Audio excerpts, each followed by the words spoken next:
Bonjour à tous, bonjour à toutes. Nous sommes prêts pour le nouvel épisode, donc le 5e épisode. J'espère que ça sera peut-être pas forcément le dernier, mais bon, selon François, il y avait encore des oublis, donc je vais lui laisser la parole et donc il va vous expliquer le programme de cet épisode 5. Bonjour Hervé, bonjour à tous, merci de nous suivre et en espérant que vous avez vu donc les 4 premiers épisodes qui sont, comme je vous l'ai expliqué, un résumé de 6 000 à 8 000 heures que j'ai passées sur la question de l'étude théorique et pratique de la santé et qui correspondent à ce que j'aimerais pouvoir trouver si moi ou si admettons j'avais une amnésie complète suite à un trauma crânien ou un truc comme ça, j'aimerais bien pouvoir retrouver tout ça de façon fonctionnelle en une dizaine d'heures plutôt que passer des milliers, ou si jamais on se réincarne, si sait-on jamais. Voilà, voilà. Alors j'ai fait donc quelques oublis dans les épisodes précédents que je vais compléter, ou quelque chose d'assez fondamental quand même. On va parler aujourd'hui aussi du phénomène de l'approche religieuse, sous l'angle de tout l'hygiénisme que les religions, notamment islam et catholicisme, proposent, et de comment la religion, en fait, le principe reliere peut être à la base d'une prolongation de la vie de 7 ans, d'après le livre du docteur Saldman.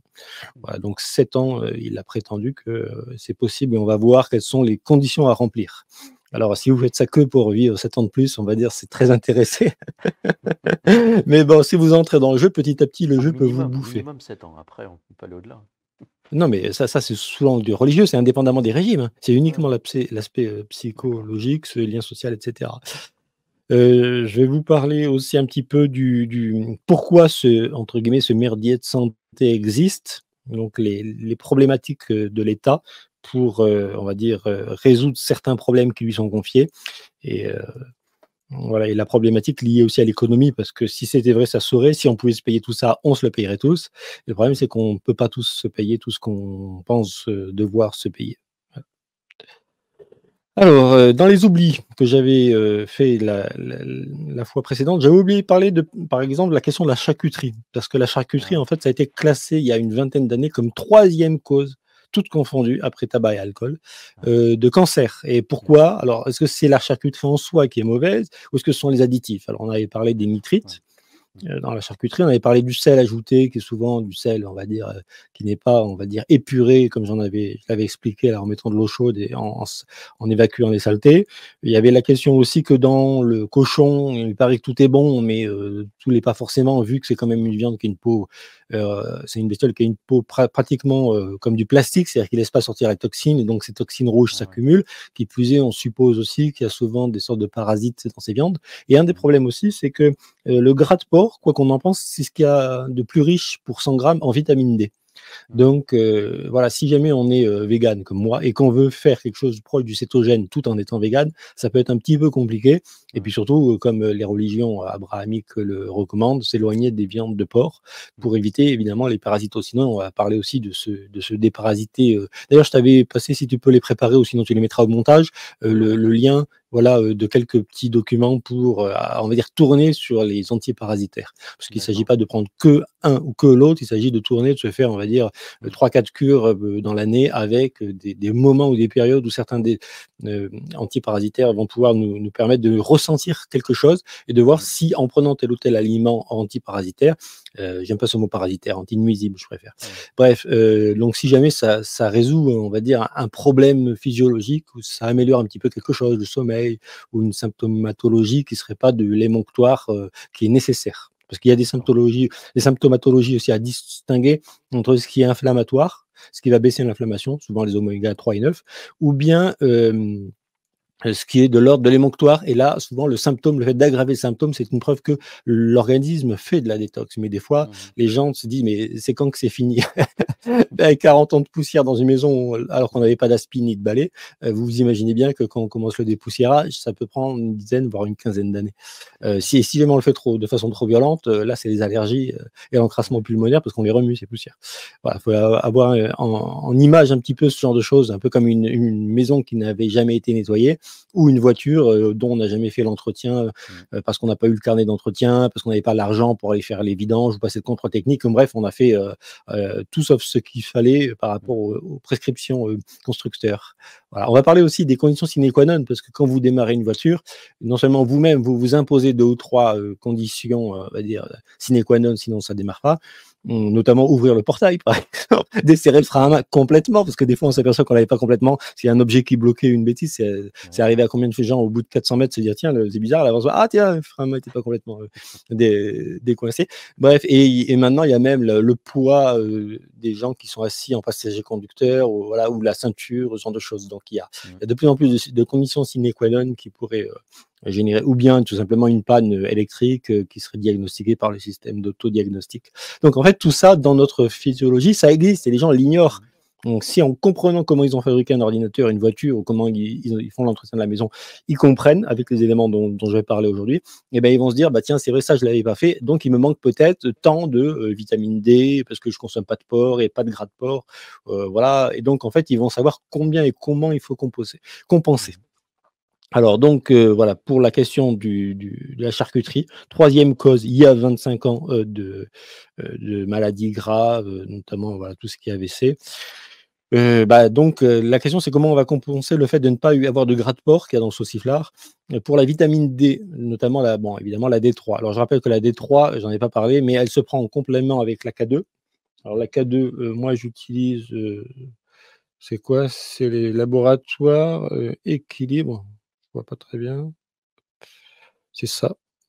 Je sais pas si on va bien le voir. Équilibre, on voit de la K2. Et il y en a ça doit être du 15 ml, du 30 ml. J'arrive pas à voir. Bref, je me prends un demi-flacon. Non, c'est 15 ml, voilà. Donc moi, je me prends un demi-flacon, ce qui fait 7 ml, dans 2 ampoules en 200 000 unités internationales. Et je mélange ça avec un gras. Alors moi, je fais ça dans de l'huile de coco. D'accord. Et donc, ça me fait 400 000 unités internationales, 7 millilitres de vitamine K2. Et donc, je mets ça dans une huile de coco avec un peu d'huile d'olive. Je fais un mélange. Donc, un quart huile d'olive, 3 quarts huile de coco. Je garde ça dans un pot et je me le prends. Et en un mois et demi, ça part. Voilà, je me fais ça toute l'année. Et quand j'ai un peu de soleil et qu'on est en saison correcte, c'est-à-dire pas en été trop chaud, mais voilà, j'avais expliqué, donc il ne faut pas se mettre au midi solaire. Alors, le midi solaire, le problème, c'est qu'en été, nous, avec le décalage horaire, il est à 13h, entre 13h et 13h40. Voilà, donc en été, il ne faut pas s'exposer. Donc, on va dire 1h30 avant 13h15 et 1h30 après 13h15. Voilà. Et l'été solaire, c'est l'été qui entoure le 21 juin. C'est-à-dire que c'est entre le 15 mai et on va dire le 5 août. Voilà, il ne faut pas s'exposer entre, on va dire, 11h30 ou 11h15 et 15h15 à peu près. Voilà, pour faire une moyenne par rapport à cet horaire-là. Et vous allez me dire, bon, bah alors on peut s'exposer tout le reste du temps. Tout le reste du temps, vous pouvez, ça améliore la santé généralement, ça améliore aussi même la vue, etc., d'être à la lumière du jour, ça règle bien tout ce qui est endocrinien. Par contre, vous ne faites pas de vitamine D si il n'y a pas un angle d'au moins 45 degrés. Et donc, il faut s'exposer quand le soleil est. Donc, 45 degrés, c'est la moitié entre à plat et vertical, hein, pour que si les gens n'ont pas d'idée. 45 degrés. Donc, il faut s'exposer entre quand le soleil est comme ça et 70 degrés. Si jamais il a plus de 70, on prend trop de rayons X et de gamma et on vieillit. Et c'est ça qui explique non pas la mauvaise santé, parce que c'est pas une question de mauvaise santé, c'est une question d'angle solaire. C'est-à-dire qu'il y a des peuples qui vivent moins longtemps mais qui sont pas en mauvaise santé. Mais des fois, on confond le fait qu'il y ait moins de maladies dans certains peuples et on dit tiens, plus on est exposé à la lumière, mieux c'est. Mais non, c'est mieux c'est pour la vitamine D et pour favoriser la vie, mais pas les erreurs de copie sur l'ADN lorsque les cellules se renouvellent. Donc, il faut veiller à s'exposer en demi-saison, hors de l'été, entre cet angle solaire. Si vous exposez quand le soleil est bas, c'est très bien, mais vous mettre à poil ne servira pas à grand-chose au niveau de vitamine D, je le précise. Et par contre, ne pas vous mettre à poil dans les heures où l'angle est bon entre 45 et 70, ça c'est très préjudiciable. Pourquoi? Parce que tous les dermatomes, c'est-à-dire les languettes de peau que l'on analyse notamment avec le système AMSAT, elles sont toutes raccordées au niveau du pubis. Et donc il faut être en string Tarzan pour les hommes et en string Tarzan avec le fil dans le cul, plus le cache-téton de l'épaisseur d'une pièce de monnaie, si on veut que les dermatomes fonctionnent bien. Parce que si jamais vous en cachez une grosse partie, ils vont pas fonctionner au prorata de la zone cachée. Genre, c'est pas parce que vous avez que 3% de la peau couverte que vos dermatomes vont fonctionner à 97%.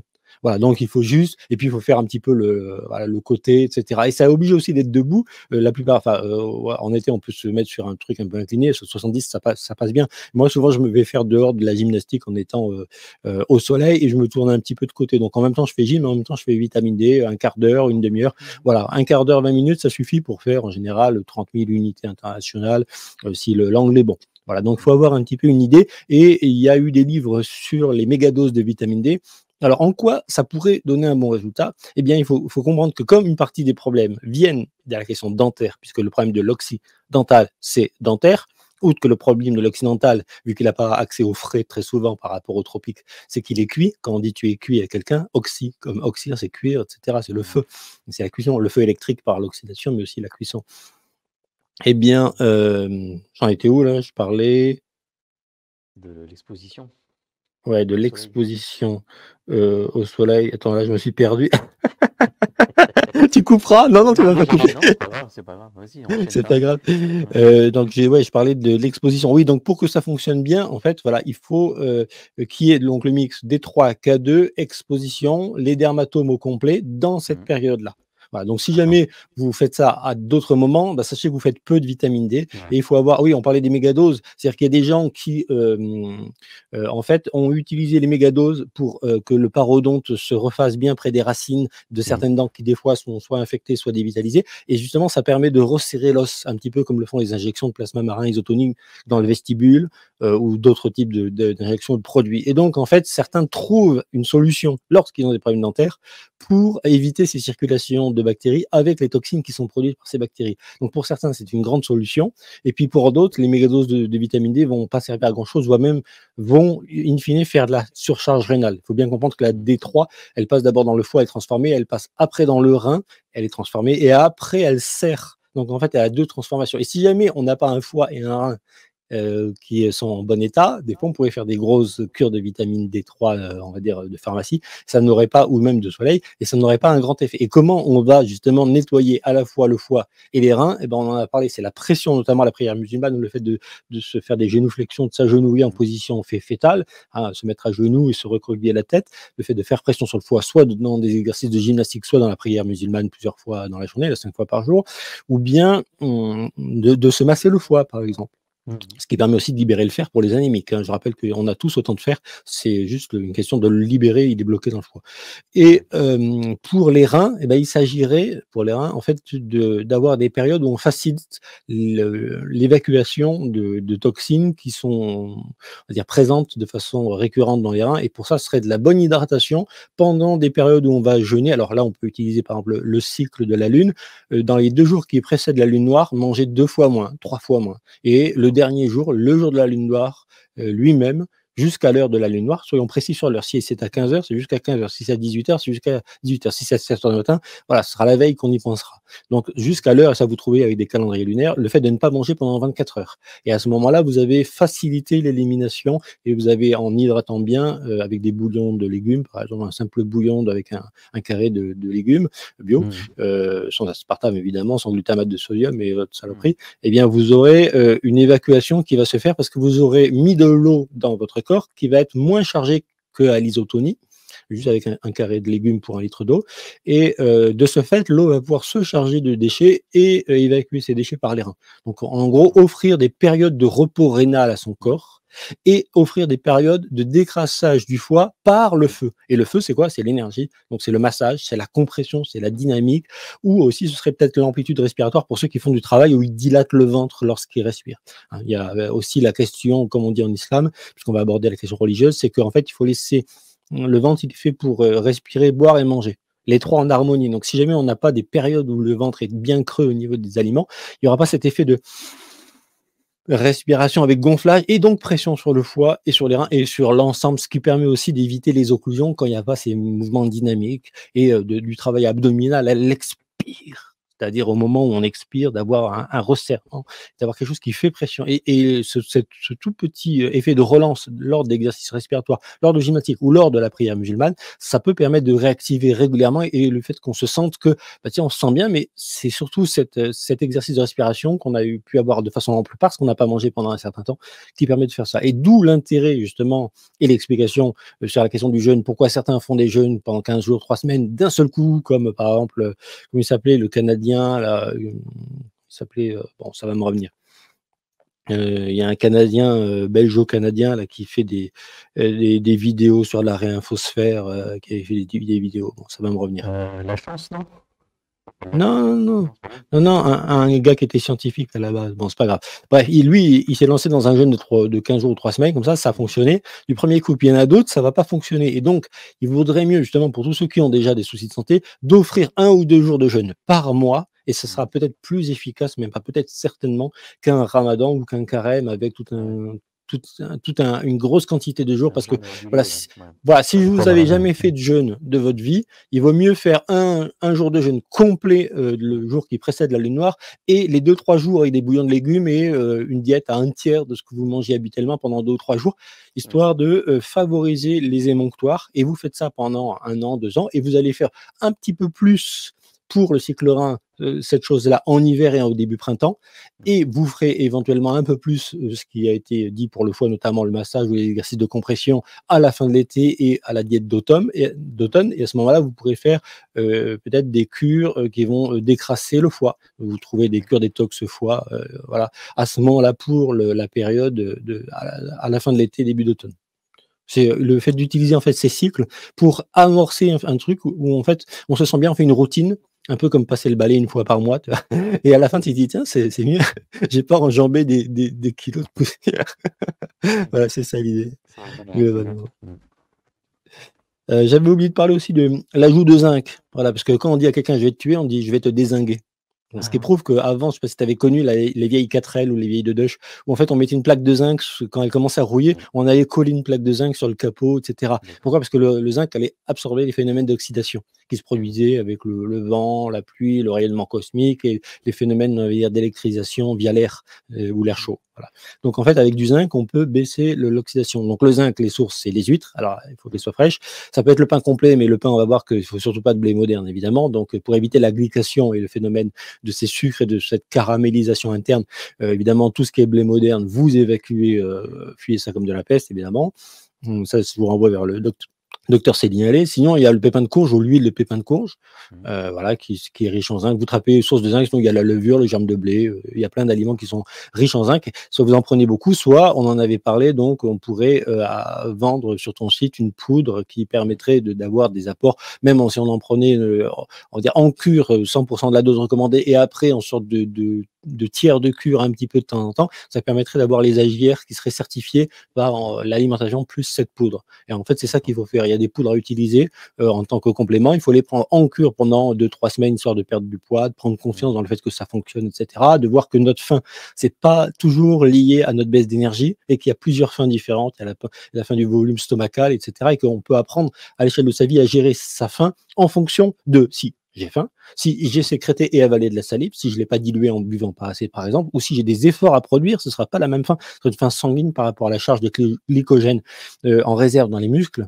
qui passe aussi par un muscle graisseux. Ça, c'est le cycle des triglycérides qui vient, y compris chez les marathoniens, beaucoup mieux que chez les sportifs du 100 mètres, remplir les muscles de graisse.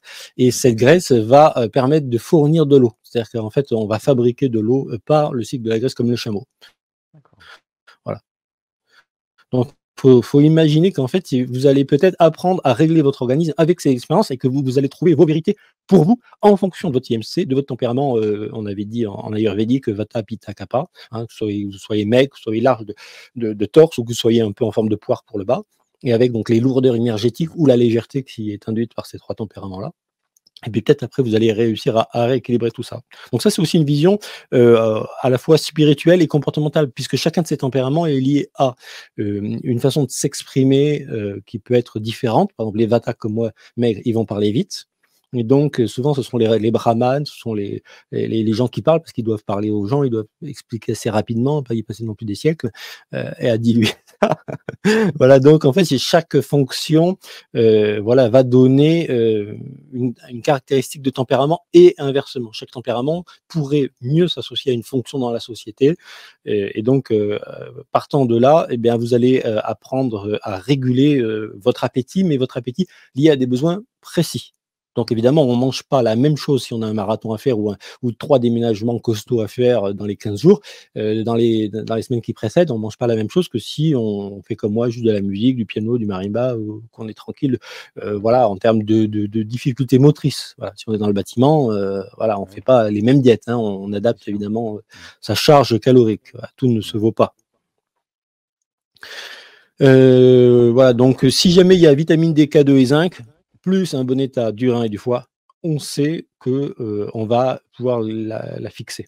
Si jamais c'est pas le cas, qu'elle soit en apport par la D3 de pharmacie ou même par l'exposition à la lumière, ça va pas être le cas. Donc il faut toujours imaginer, voilà, ces conditions sine qua non, comme dans la voiture, il y a 5 ou 6 choses à faire pour démarrer, la batterie chargée, tourner la clé, et cetera, pas faire n'importe quoi, hein, bien débrayer avant ou être hors vitesse si on veut pas que ça cale. Enfin, c'est tout un ensemble de choses qu'il faut penser de façon précise. J'avais pas parlé du bleu de méthylène et du HCA, donc là je vous renvoie vers le docteur Schwartz pour voilà tout ce qui est les médicaments, on va dire de confort ou qui relancent des cycles qui sont pas liés à la détox, mais qui sont liés à le fait de faire fonctionner un petit peu la machine cellulaire, malgré qu'il y a encore de la toxémie. Donc moi je suis pas pour, même si je sais que ça peut sauver des gens du cancer momentanément. Voilà, donc regardez un petit peu ces sujets avec le docteur Schwartz et ses patients. Alors pourquoi le cétogène aussi, comme il est revenu un peu à la mode, là, pourquoi le cétogène? C'est une grosse bêtise, mais c'est très intéressant actuellement. Alors, on en avait parlé parce que les fruits modernes sont trop riches en sucre. Ils ont été sélectionnés pour nous faire carburer comme des rats sur le tourniquet dans l'usine à rats. Et en fait, ce que tu sais pas, c'est que le mec qui possède l'usine à rats, il a accroché une courroie pour faire tourner son moteur et s'éclairer, se chauffer avec. Hein. Donc, il y a la carotte, tu tournes, tu n'auras jamais la carotte et c'est toi qui pédales. Voilà. Donc, voilà. Tout le blé qui est plus riche en grains, puisqu'on est passé à un rendement extrême en nombre de grains, j'avais expliqué ça dans des vidéos, qu'on a dû raccourcir la tige, ça a posé des soucis. Donc il a plus de sucre, plus de grains, et en fait toute cette économie des sucres très riches, ou même des jus de fruits qui sont des pollutions, eh bien ça nous fait trop carburer. Donc en fait c'est l'adaptation au fait qu'on a des fruits qui n'ont pas assez d'amertume mais beaucoup trop de sucre, qui font qu'aujourd'hui, même si vous achetez des sucres, on va dire, dans un magasin bio, même si vous prenez chez Orcos en tant qu'instinctothérapie, vous allez prendre des fruits, vous dites, bon, ben, je vais être frugivore, c'est le jardin d'Éden. Non, vous avez déjà tout faux parce que les fruits sont beaucoup plus sucrés. Donc, en fait, aujourd'hui, faire du cétogène, c'est même pas faire du cétogène, c'est très en dessous par rapport au fait que, voilà, tiens, récemment, je me suis fait de l'ananas. Et ben, tu te fais vite des aftes si tu manges plus qu'une tranche. Alors que quand je me prends un litre d'ananas, des fois dans la journée ou dans les 2 jours, il part le jus d'ananas, tu vois. Et ça, c'est une grosse pollution. Donc maintenant, je me suis obligé depuis des années à diluer par un facteur 10 à 15 mon jus d'ananas, juste pour avoir le goût, le plaisir et bien m'hydrater, mais surtout pas avoir trop de sucre, sinon après il faut le brûler, il faut carburer, après tu te dis tiens je suis une pile, qui machin. Et le problème aussi dans tout ça, c'est que quand on va brûler des sucres, que ce soit en faisant un jogging, bon, que ce soit en faisant de l'activité mentale, en réalité il y aura aussi besoin d'autres matières qui sont des minéraux. Les minéraux vont tamponner l'acidité qui est produite par l'acide lactique, notamment lors des marathons, par les muscles. Donc, si jamais on a, comme j'en avais parlé, là, des patates qui sont, même en bio, 2 fois moins minérales qu'à 60 ans, qu'est-ce que ça veut dire au niveau des sucres? Qu'elles sont 2 fois plus riches en sucre. Donc, en fait, même si on avait de la patate bio d'il y a 70 ans, sur des terres pas épuisées, en fait, il faudrait, de toute façon, vis-à-vis de nos 500 mètres par jour au lieu des 5 kilomètres par jour, tu vois, à pied, eh ben, en fait, il faudrait quand même faire du céto à fond.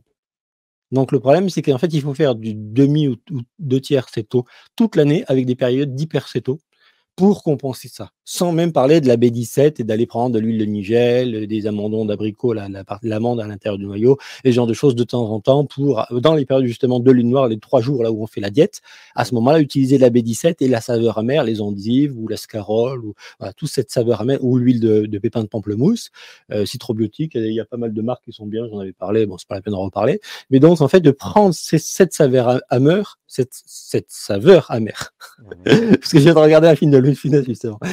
Cette saveur amère, il faut la prendre dans ces périodes où justement ça va nous couper la faim et ce qui va rendre la diète facile. Donc il faut utiliser la saveur amère pour se couper à soi-même l'appétit dans la période que l'on sait être favorable et nécessaire à se couper l'appétit et ne pas le faire à d'autres périodes. Et c'est là où vous allez vous dire, mais alors si c'est à ce moment-là qu'il faut le faire, ça veut dire qu'à un autre moment, il faut surtout pas le faire. Oui.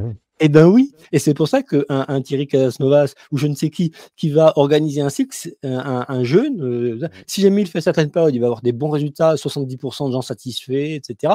Et puis il y a une autre, il aura que 30%. Les gens auront du mal à tenir le jeûne. Il va pas savoir pourquoi, il va pas en tenir compte suffisamment. J'espère qu'il regardera mes vidéos. Bref, des fois je lui envoie des trucs, et des fois il regarde et il me répond. Mais voilà. L'idée, c'est qu'en fait, il y a des moments où ça peut marcher et des moments où ça peut et ça doit pas marcher parce que c'est pas le moment. Il y a une floraison et une anti-floraison, comme avec le cycle. Voilà. Et ça, justement, la religion, parfois, elle a essayé de répondre à ça. Mais pas toujours de façon très intelligente, ou des fois, elle a simplifié pour X et X raisons, notamment dans l'islam. On en parlera un petit peu. Alors, oui, aussi pourquoi faire de la détox régulièrement, et en ça, Casasnovas, il a raison, c'est qu'en fait, est-ce que, par exemple, si je te dis, est-ce que je disais, tiens, est-ce que tu as mangé bio toute ta vie? Ben non. Non, voilà. Est-ce que par exemple, jusqu'à 25 ans, tu savais pas non plus que le bio, ça existait, que c'était mieux de manger bio? Ben oui, je l'ai appris tardivement. Voilà. Donc, si à 25 ans, je venais te voir et je te dis, écoute, il y a des trucs qui sont 30% plus chers dans un magasin, je te paye le différentiel, tu vas dans le magasin, tu manges ça, tu prends les mêmes produits, mais en bio. Bon. Maintenant qu'on a les études, on sait que ça baisse au bout de 4-5 ans, là, certains cancers entre 20 et 40%. Voilà. Mais même sans le savoir, si je te le disais, tu dirais, bon, ok, c'est plus sympa, c'est une petite supérette bio, machin. Et je te dis, mais par contre, tu vas prendre une carte de crédit, je te les offre, et tu vas la râper très très fin, et tu vas la manger, et c'est une par semaine. Tu vas me dire, mais t'es dingo de me proposer ça. Je vais dire, mais tu sais quoi? C'est la quantité de plastique que tu manges sans savoir à l'insu de ton plein gré. On mange l'équivalent d'une carte de plastique avec les bouteilles. Donc, il faudrait qu'ils soient en verre dans les bio par rapport en plastique dans les trucs. Les emballages, tu sais, les acides qui attaquent les emballages. Des fois, même nous, on fait pas gaffe. Tu vois, même là, par exemple, mon ananas, je l'ai remis sur un plateau. Bon, c'est un plateau alimentaire, mais si jamais il y mis un cellophane, le cellophane, il est attaqué par le plastique, tu vois. Donc, en fait, les emballages, voilà, toute cette notion de plastique partout, les poussières. Alors, on sait aussi aujourd'hui que la pollution, par exemple, des plaquettes de frein, c'est la moitié de la mortalité de la pollution des bagnoles. C'est-à-dire qu'on pense qu'il y a en fait, les plaquettes de frein, les gommes de pneus, le bitume avec les odeurs en été, ça sent très fort les bitumes quand ils en font du neuf. Là. Des fois, pendant 15 jours, ça sent fort tout le sang dès que tu passes dessus. Tu vois. Et puis après, il y a les échappements des bagnoles. Donc en fait, la bagnole, ça pollue quand même à un niveau assez puissant. Voilà, donc en fait, il faut imaginer qu'on a tout le temps besoin de ce détox parce qu'on s'intoxique tout le temps. Pas mal, ça. Alors après, sur ces 7 ans de vie, il y a la question de l'État qui dirait, alors, attends, mon coco là, si jamais tu te rajoutes 14 mois de vie avec ta communion, 7 ans de vie avec une religion ou un but dans la vie, et on va après en détailler, et puis qu'en plus tu proposes de ce détox, etc., mais tu vas nous flinguer les retraites. Donc si jamais c'était vrai, ça se saurait qu'en plus il y avait des petits malins qui s'amusent à le faire, moi je viendrais et je couperais court, j'injecterais ma solution sous-cutanément à tous ces réfractaires au fait de mourir à l'heure, dans les clous et comme il faut pour sauver les fonds de pension. Parce que la retraite, c'était pas fait pour se payer 30 ans de belle vie après 65 piges, après avoir cotisé 42 en fait. Voilà, 30 ou même 40 pour ceux qui vont pousser un peu loin. Donc forcément, l'État va s'opposer à tout système, quel qu'il soit, hygiéniste, que ça soit, ou religieux, ou salman, qui promeut ce genre de solution.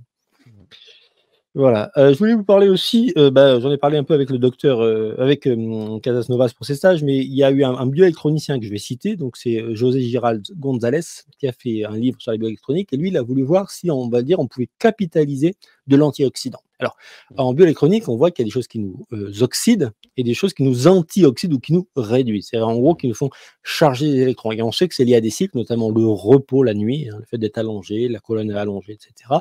Et aussi le fait de jeûner, d'avoir des périodes où on mange pas, on jeûne pendant 2 ou 3 jours, et tout d'un coup, on charge. Mais le problème, c'est est-ce que cette charge électronique qui est en suspension dans le sang, elle arrive à produire un effet pour avoir un effet redox sur la cellule avec plus de red que dox. En gros, oxyder puis réduire, et abaisser, et pour retrouver les bons potentiels au niveau cellulaire. Il doit y avoir 100 millivolts entre le milieu extra et intracellulaire. Eh bien, en fait, certains ont fait des diètes prolongées pendant 3 semaines, comme José Giraldes González. Il s'est mesuré tous les jours. Il a vu qu'à la fin, il baissait, et de 21, alors de 24, il est passé, je ne sais plus, à 21, 20, etc. Et en quelques jours, en fait, il est descendu à 15, 14. Et là, on est sur des zones où on peut développer des maladies de réduction. Voilà, comme, je sais pas, il y a la peste, voilà, il y a le choléra, il y a des maladies de réduction qui posent véritablement problème. Et donc, comme il savait que c'était dans ces zones, il a mesuré son pH et son oxtrade et qu'il a vu qu'il était dans ces zones, il s'est dit, bon, au bout de 3 semaines, j'arrête. Et puis en plus, j'ai trop maigri, mon IMC est pas bon, donc statistiquement, je suis pas sur les normes de bonne santé. Or, d'autres vont faire le jeûne et vont avoir une stabilisation et vont en fait gagner, c'est-à-dire que eux, la quantité d'électrons qui arrivent dans le sang, par le phénomène de ne pas manger et d'avoir de l'autophagie, etc., eux, ils vont réussir à la stocker cellulairement. Comment ils vont faire? C'est quoi le secret? Eh ben, c'est la charge toxémique et dioxine, toxine. Toxine dentaire, on en a parlé, foyer infectieux. Dioxine, toxémique générale. C'est pour ça que je dis qu'il ne faut pas faire 3 semaines d'un seul coup.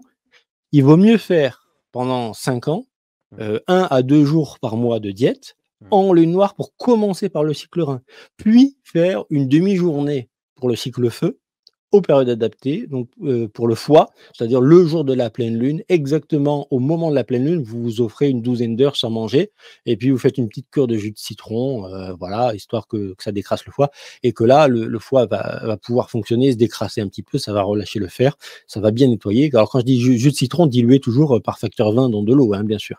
C'est-à-dire vous prenez l'équivalent de 2 citrons dans la journée, voilà, vous aurez un petit peu plus d'effet feu, et puis vous faites même pas une journée de diète, vous sautez un repas, ça peut suffire pour activer ça. Et par contre, vous ferez beaucoup plus au cycle rein. Et donc, le cycle foie en début d'automne, un changement de saison, et le cycle rein, le nettoyage fin d'hiver, début de printemps, là, carême. Voilà.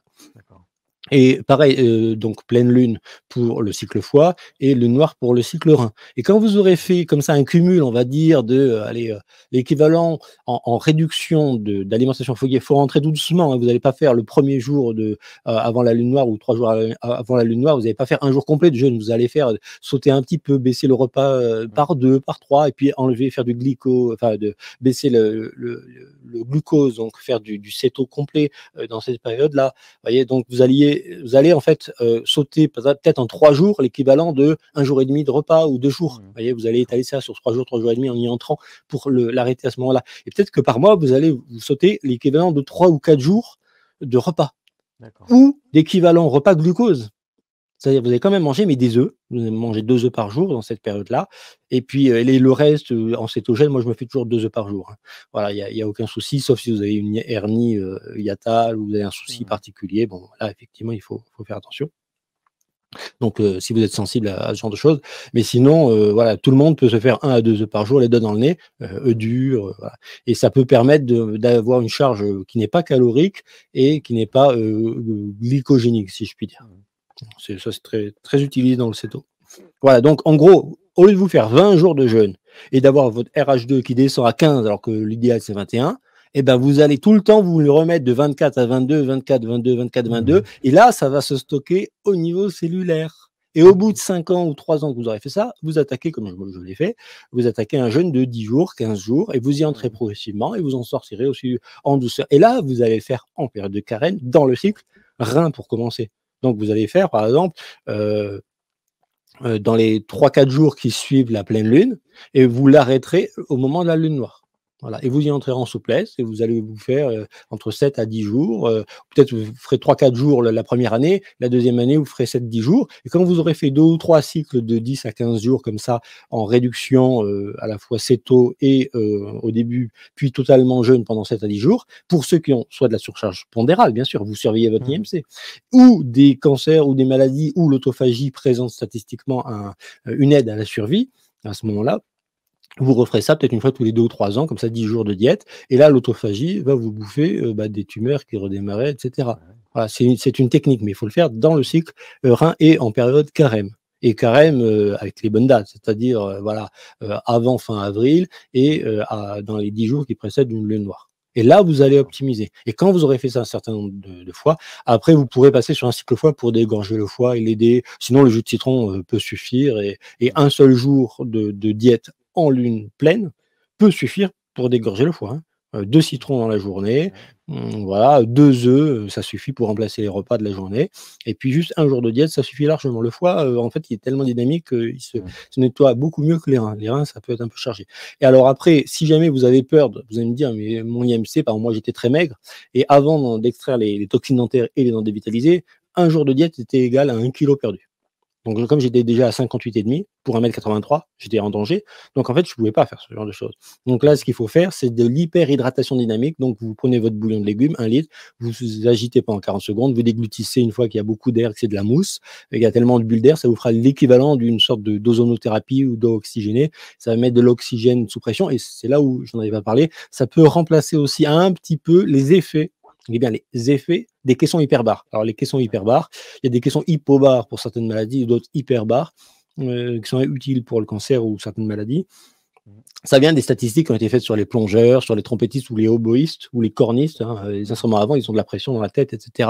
Donc le fait de mettre de la pression, même sur les caries, ça aide un petit peu. Des fois, voilà, il y a des Mmh. bactéries qui supportent pas des dépressions ou des pressions. Des dépressions ou des pressions. J'ai parlé trop vite, donc soyons bien clairs. Pour les spécialistes qui, en commentaire, me diraient: «Tu racontes n'importe quoi». Voilà, donc en fait, si on peut pas mettre notre corps à 2,5 en question hyperbare, ce que l'on peut faire par contre, c'est un exercice qui est tout simple. Alors là, les cancéreux vont apprécier l'exercice. Vous respirez à fond. Je vais d'abord expliquer, puis je vais le faire pour montrer. C'est Ouais. qu'en fait, vous allez expirer à fond à 3 niveaux, ventral, pulmonaire, thoracique et Mmh. claviculaire pour gonfler le volume. Et après, vous allez faire comme si on vous disait qu'on vous bloque la bouche et le nez, mais vous devez vous détendre complètement, mais c'est juste bloqué là-haut. Et ça va faire qu'en fait, il va y avoir un effet de pression. Alors, je vais le faire pour vous le montrer. Mmh.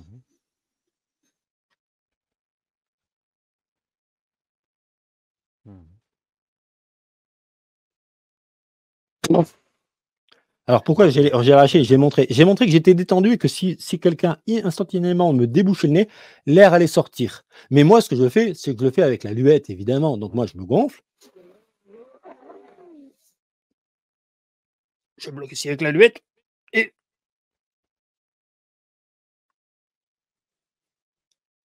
je me rabaisse comme si je voulais un peu me prosterner et je fais Ouais. pression. Et vous savez ce que ça fait? Ça fait qu'il y a un petit peu d'oxygène qui passe à travers les membranes veineuses, un petit peu quand on joue de la flûte de pan ou de la trompette, on a ça, la tête qui tourne, et cetera. Mmh. Ça fait pression et on sent que ça passe, et cetera. Et donc, on peut le faire d'abord sans faire ça, juste en retenant, ça fait un petit peu d'oxygène sous pression pour habituer Mmh. les membranes, sinon des fois on peut claquer un AVC, donc il faut faire attention, hein, comme en plongée. Et puis après, on peut le faire avec un petit peu de compression, ce qui va mettre l'oxygène sous pression. Et cet Mmh. oxygène sous pression, qu'est-ce qu'il va faire? Vous lui transférez une pression dynamique, un peu comme si on agite de l'eau. Je ne sais pas si vous savez, mais quand on agite de l'eau avec un mixeur pendant 10 minutes, après au Mmh. Kirlian, l'énergie elle est plus grosse. Pourquoi? Parce qu'on a transféré une énergie mécanique, un peu comme si vous aviez mis dans un ballon, quand vous gonflez un ballon, vous le remplissez d'eau en fait. Voilà. Et Mmh. que ce soit de l'air ou de l'eau, si jamais vous appuyez sur le pourtour et qu'elle ne peut pas s'évacuer, vous lui transférez une force mécanique. Cette force, il faut bien qu'elle soit stockée quelque part. Vous avez bien Mmh. dépensé ces calories. Elle se stocke au niveau atomique.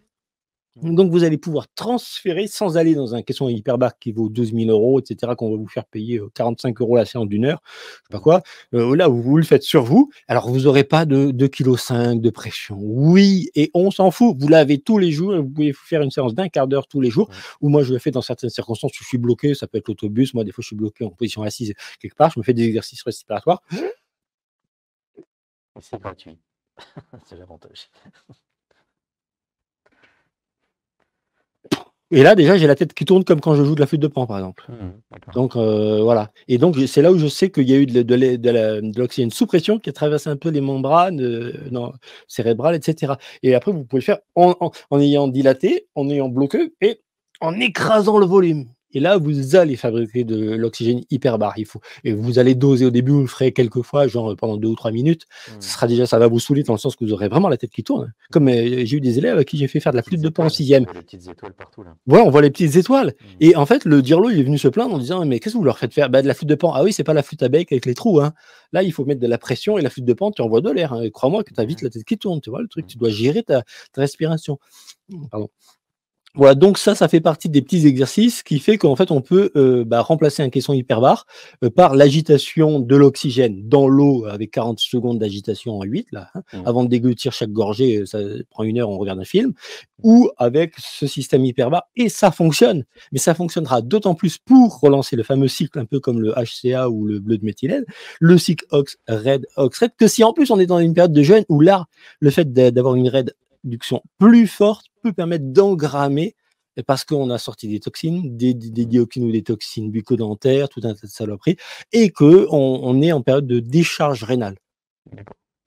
Voilà, donc en fait, voilà, n'allez pas faire une cure tout d'un coup de 3 semaines qui va vous mettre le RH2 à 15, en espérant que de 15 ça remonte à 21 par l'opération du Saint-Esprit et que les cellules puissent tout d'un coup, c'est comme rendre hyper riche en termes d'énergie quelqu'un qui était pauvre avant. Si vous voulez pas flinguer la vie de quelqu'un et l'amener à la richesse, vous y allez par étapes, tranquillement, vous gérez et en 10 ans, vous en faites un riche. Si vous le rendez riche du jour au lendemain, il va montrer à tout le monde qu'il est riche, il va s'acheter la Lambo, il va tout claquer et 9 fois sur 10, comme au loto, ça fera des catastrophes relationnelles autour de lui. Les gens, dès qu'ils sortent une clope, ils sont en 10 à allumer le truc pour avoir du fric, ils sont attention. Voilà. Donc, et ça, c'est pareil avec un simple maire de petit village. Dès qu'il attire l'attention, il est élu maire, tout d'un coup, il y a tous les gens qui se prosternent, etc. Ça, c'est très dur pour les élus ou les gens qui ont un pouvoir monétaire ou décisionnel de ne pas subir le regard de quelqu'un qui vient tapiner, ramper devant, etc. Donc, essayez d'imaginer que vous seriez milliardaire et que vous ne voudriez pas avoir des amis, des gens qui vous environnent. Mais il y a la même chose au niveau cellulaire et sanguin. Vous avez le sang qui veut transférer de l'énergie, comme de l'énergie monétaire, mais là c'est électronique, à la cellule. Il faut le faire par petites touches et progressivement. Et un jour, vous pourrez amener le milliard. Le milliard, ce sera les 15 jours ou 3 semaines de diète. Mais ce sera après avoir habitué et vu comment ça réagit de façon, on va dire, progressive. Alors déjà, là, on est sur la question d'amener de l'énergie. J'avais dit que ce serait religieux. Alors, on va parler un peu du bouquin du docteur Salman. Frédéric Salman, je crois qu'il s'appelle. En fait, il a dit, lui, c'est 7 ans de vie en plus, le fait d'être croyant. Mais je rappelle que, pour ceux qui seraient des détracteurs entre lui, il croit que Dieu existe et moi, j'y crois pas, et c'est bizarre, on a vécu pareil, on est même état de santé, même âge, etc. Non. N'oubliez pas qu'en foi, dans la religion, outre relier, reléguer, croire, ça n'est pas croire au sens habituel. C'est pas, tiens, est-ce que tu crois qu'il existe des pingouins qui n'ont pas de blanc, qui sont tout noirs? Tu peux me dire, il y a peut-être une espèce qui existe, mais je suis pas au courant, mais voilà, ça peut exister, tu vois. Bon, pour une raison ou une autre. Mais je suis pas allé voir, donc peut-être j'y crois, peut-être j'y crois pas, mais c'est pas ça croire. Croire, en foi, c'est adhérer, c'est je crois les infos, je déduis que probablement il y a quelque chose, j'y crois parce que quand j'y ai cru, j'ai adhéré aussi au projet qu'il y a derrière cette croyance, lié à l'harmonie sociale qui devrait en découler. Et après, je crois dans le sens croissance du verbe croître. Donc, si je croise, j'y crois en sens adhérer, outre d'y croire intellectuellement, par déductologie, déduction. Et après, j'y crois dans le sens, je participe à une croissance puisqu'on est un néophyte, c'est-à-dire une plante qui est censée croître. Et le culte, la liberté de culte, c'est de faire grandir le fruit de cette culture ou de ce culte religieux. Hein. C'est toujours lié à cette notion-là. Donc, il ne faut pas imaginer que c'est croire dans le sens j'y crois. Donc, prenons un exemple. Admettons que certains ils veulent essayer et qu'ils ont dit mais moi je n'ai pas eu d'éducation religieuse ni catho ni musulmane ni bouddhiste ni ceci ni cela ni juif, bon, on s'en fout. Tous les soirs en se couchant vous dites gratitude et merci aux forces créatrices dans leur ensemble, probablement unifiées par une intelligence unique, puisqu'il y a des coordonnées, il y a une sorte de coordination des fameuses 400 constantes de l'univers et du réglage ultra fin des constantes de l'univers. Aujourd'hui, on a une certitude scientifique. Voilà, donc vous allez dire, bon, si cet être existe et a coordonné toutes ces forces créatrices, nombre d'or, pi, etc., toutes ces constantes, toute cette organisation qui met une harmonie au monde, l'angle de Wiener pour la pousse des plantes, etc., qui est lié au nombre d'or, etc. Bon, bref. Donc, vous allez vous dire juste à cette force créatrice et coordinatrice de la création, merci. Vous pouvez penser au yin et au yang, dans le sens qu'elle a une polarité masculine et féminine. Voilà. Vous dites merci, gratitude pour tout ce qui a eu de bon dans cette journée, cette semaine. Voilà. Vous allez faire ça tous les soirs simplement. C'est pas compliqué. Et au réveil, vous allez dire la même chose, mais en sens pour le futur. Donc, vous allez remercier pour du passé. Vous allez entrer dans la boucle Et là, ça va vous entraîner un petit peu à la mémoire, anti-Alzheimer. Tiens, il y a eu ça de bon, ça de bon, ça de bon. Tiens, il y a eu ça qui était pas bon, mais ça, bah écoute, on le laisse à Dieu. Dieu va peut-être le résoudre à sa façon, par des mécanismes autres qu'une vengeance ou le fait de moi corriger le truc si jamais c'est pas moi qui ai les moyens d'accès. Et puis donc le matin, vous allez faire le contraire. Vous allez faire de la prospective. Donc là, les fameuses spéculations, spéculare, c'est spectateur, c'est observer, hein. Spéculer, c'est observer et dire qu'est-ce qu'on pense qui va se produire d'après ce qu'on a observé, d'après les lois et l'admiration, l'adoration des lois de la nature. Donc vous allez être, on va dire, spécularé, vous allez spéculer sur votre journée en disant au créateur ou à cette force créatrice unifiée, je te remercie par avance pour tout ce qu'il y aura de bon, dont je vais faire d'ailleurs le bilan ce soir. N'oublie pas de m'offrir du bon. Et si à un moment il vous offre 2 heures de soleil au milieu de la grisaille, que c'est pile dans l'angle et que vous n'êtes pas allé vous foutre le cul en maillot de bain Tarzan, faire votre gymnastique 10 minutes au soleil, et qu'après vous dites, ah, il y a une statistique comme quoi ceux qui sont au soleil, ils vivent beaucoup mieux, plus longtemps, etc., en meilleure santé que ceux qui ne le sont pas, et vous dites, non, à un moment, Dieu vous offre des opportunités, saisissez-les. Voilà, saisissez-les comme les mêmes, il faut se mettre sur un balcon, que le voisin il va mater, machin, ou la voisine, je sais pas quoi, vous en foutez, il faut être juste dans les clous réglementaires, donc voilà, c'est le petit cache-téton ou cache-sexe pour l'homme, et puis basta, quoi. Voilà, tant que vous êtes dans votre domaine privé. Donc en gros, pouvoir saisir ou bien un merci ou un regard ou un sourire. Des fois, il n'y aurait eu rien de bon, si ce n'est le sourire de la caissière. Et c'est là que vous allez vous dire, j'arrête de passer aux machines quand il n'y a pas plus de queue à la caissière, et je fais travailler la caissière. Et peut-être cette nana, elle sait rien faire d'autre que être un être vivant, juste des trucs hyper basiques. Mais elle a quand même probablement un bac ou un bac -2, ce qui est déjà correct, on va dire, par rapport à l'ensemble de l'humanité aujourd'hui.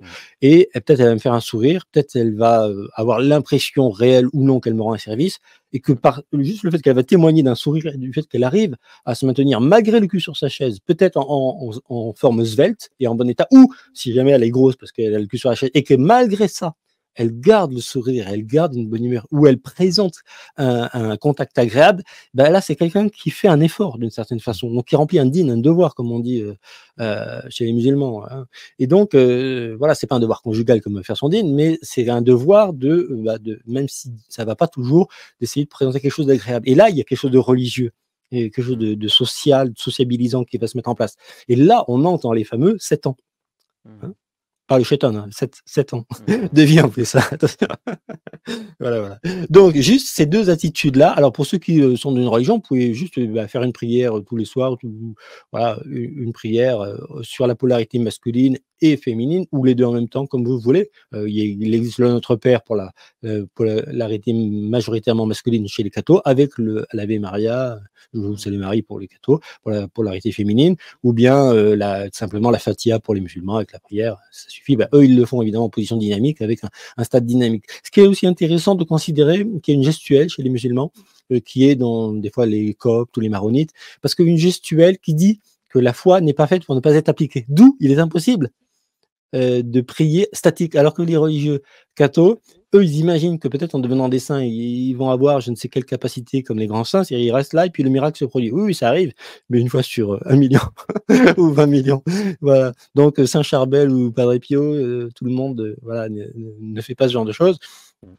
Mais ça peut être, on va dire, le wu wei, le fameux wu wei, hein, du qigong et du chinois là, qui essaie de pas bouger dans la position de l'ours ou de l'arbre, et puis en fait qui va espérer que quelque chose se fasse. Et finalement, il y a quelque chose qui finit par se faire, mais il faut avoir les dons d'observation, que quelque chose s'est produit in fine. C'est-à-dire que quand vous bloquez une énergie qui devrait sortir par le geste, la parole ou l'acte, même de bonté, en fait, vous allez créer une sorte de tension qui va faire que ça va s'évacuer, ça va passer par une sorte de contournement.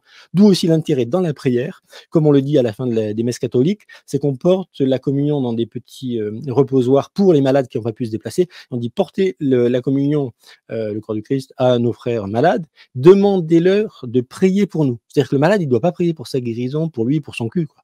Il doit prier pour l'autre parce qu'on est dans une vision cyclique. Et l'économie, pour qu'elle fonctionne bien, elle doit être aussi en forme cyclique. Donc en fait, quand vous avez un souci de santé, pourquoi vous venez vers quelqu'un en disant qu'est-ce que je peux faire pour mon problème?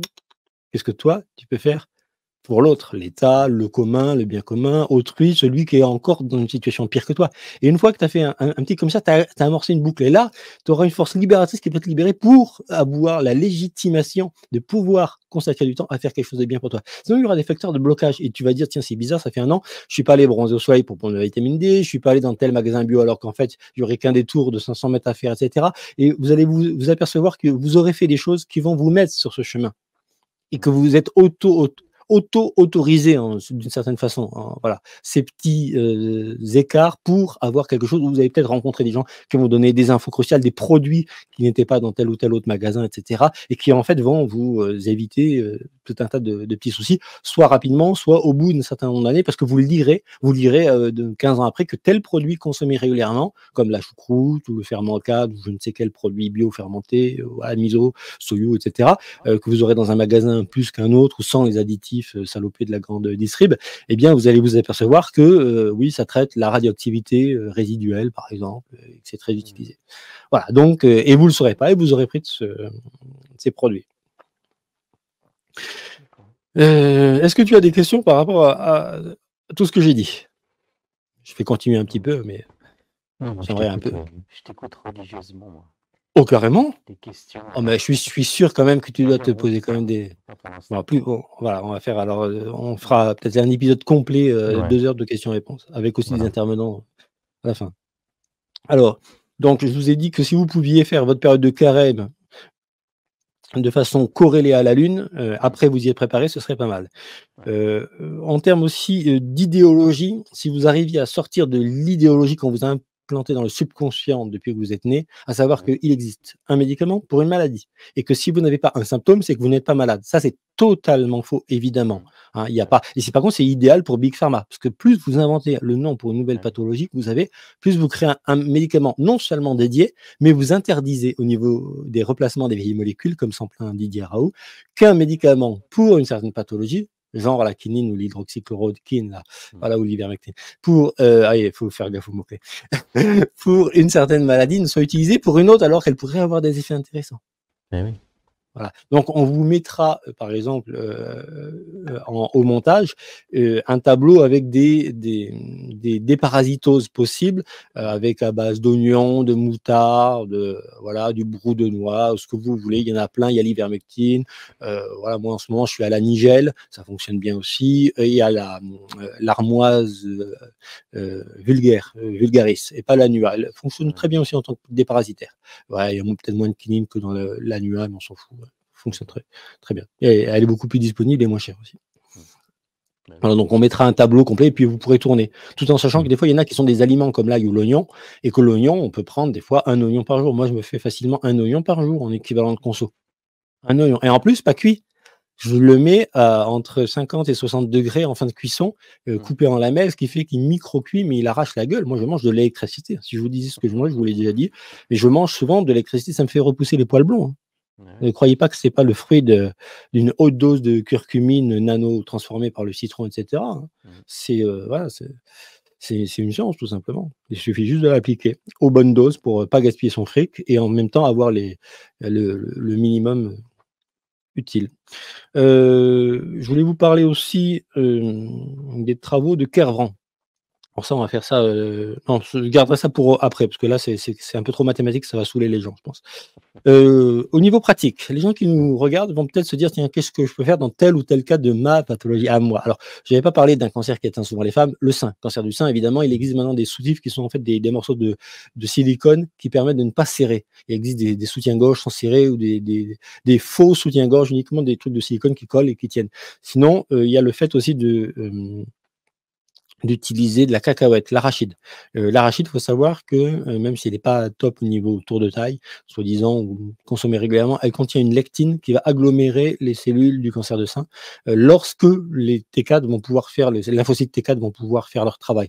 Donc ça va faciliter en fait le travail des lymphocytes T4, voilà, surtout si c'est couplé à de la vitamine B17. Je vous renvoie à ce que j'ai déjà dit sur la B17. À savoir les amandons à l'intérieur des noyaux d'abricot 1 ou 2. Et au moment des fameuses périodes de diète. Pas la peine d'en prendre tout le temps au moment du cycle. Vous pouvez vous faire 5 jours de B17 dans les jours qui passaient de la lune noire, et de préférence hiver et début de printemps. Et faire ça de façon cyclique. Voilà. Et pareil avec la lectine d'arachide. Si vous n'aimez pas trop l'arachide, vous voulez en manger qu'à cette période, vous la mangez dans cette période. Voilà. Mhm. Donc il existe, voilà, des fois il y a des molécules qui vont avoir les effets d'accrocher d'autres par des spécificités géométriques. C'est par exemple le cas du D-mannose. Il y a un sucre qui existe dans l'abricot, la myrtille et la banane. Et vous tapez source de D-mannose, c'est un sucre, et vous allez voir que en fait ce sucre il peut évacuer des infections urinaires. Donc il va s'agglomérer avec des bactéries qui sont présentes dans les reins. Et il va participer, alors que pourtant c'est un glucose, mais il va participer d'une sorte d'épuration entre guillemets parasitaire. On peut faire parler de nuisibles. Bon, hypobar, hyperbar, j'en ai parlé, ça c'est bon. Alors maintenant, on va parler des horaires de la prière, notamment musulmane. Alors j'en avais parlé dans d'autres vidéos qu'on avait faites à l'époque avec Titus. C'est qu'en fait, les horaires de la prière musulmane sont très bons pour ce qui est le lever du soleil, le midi et le coucher du soleil, c'est-à-dire l'ouverture solaire.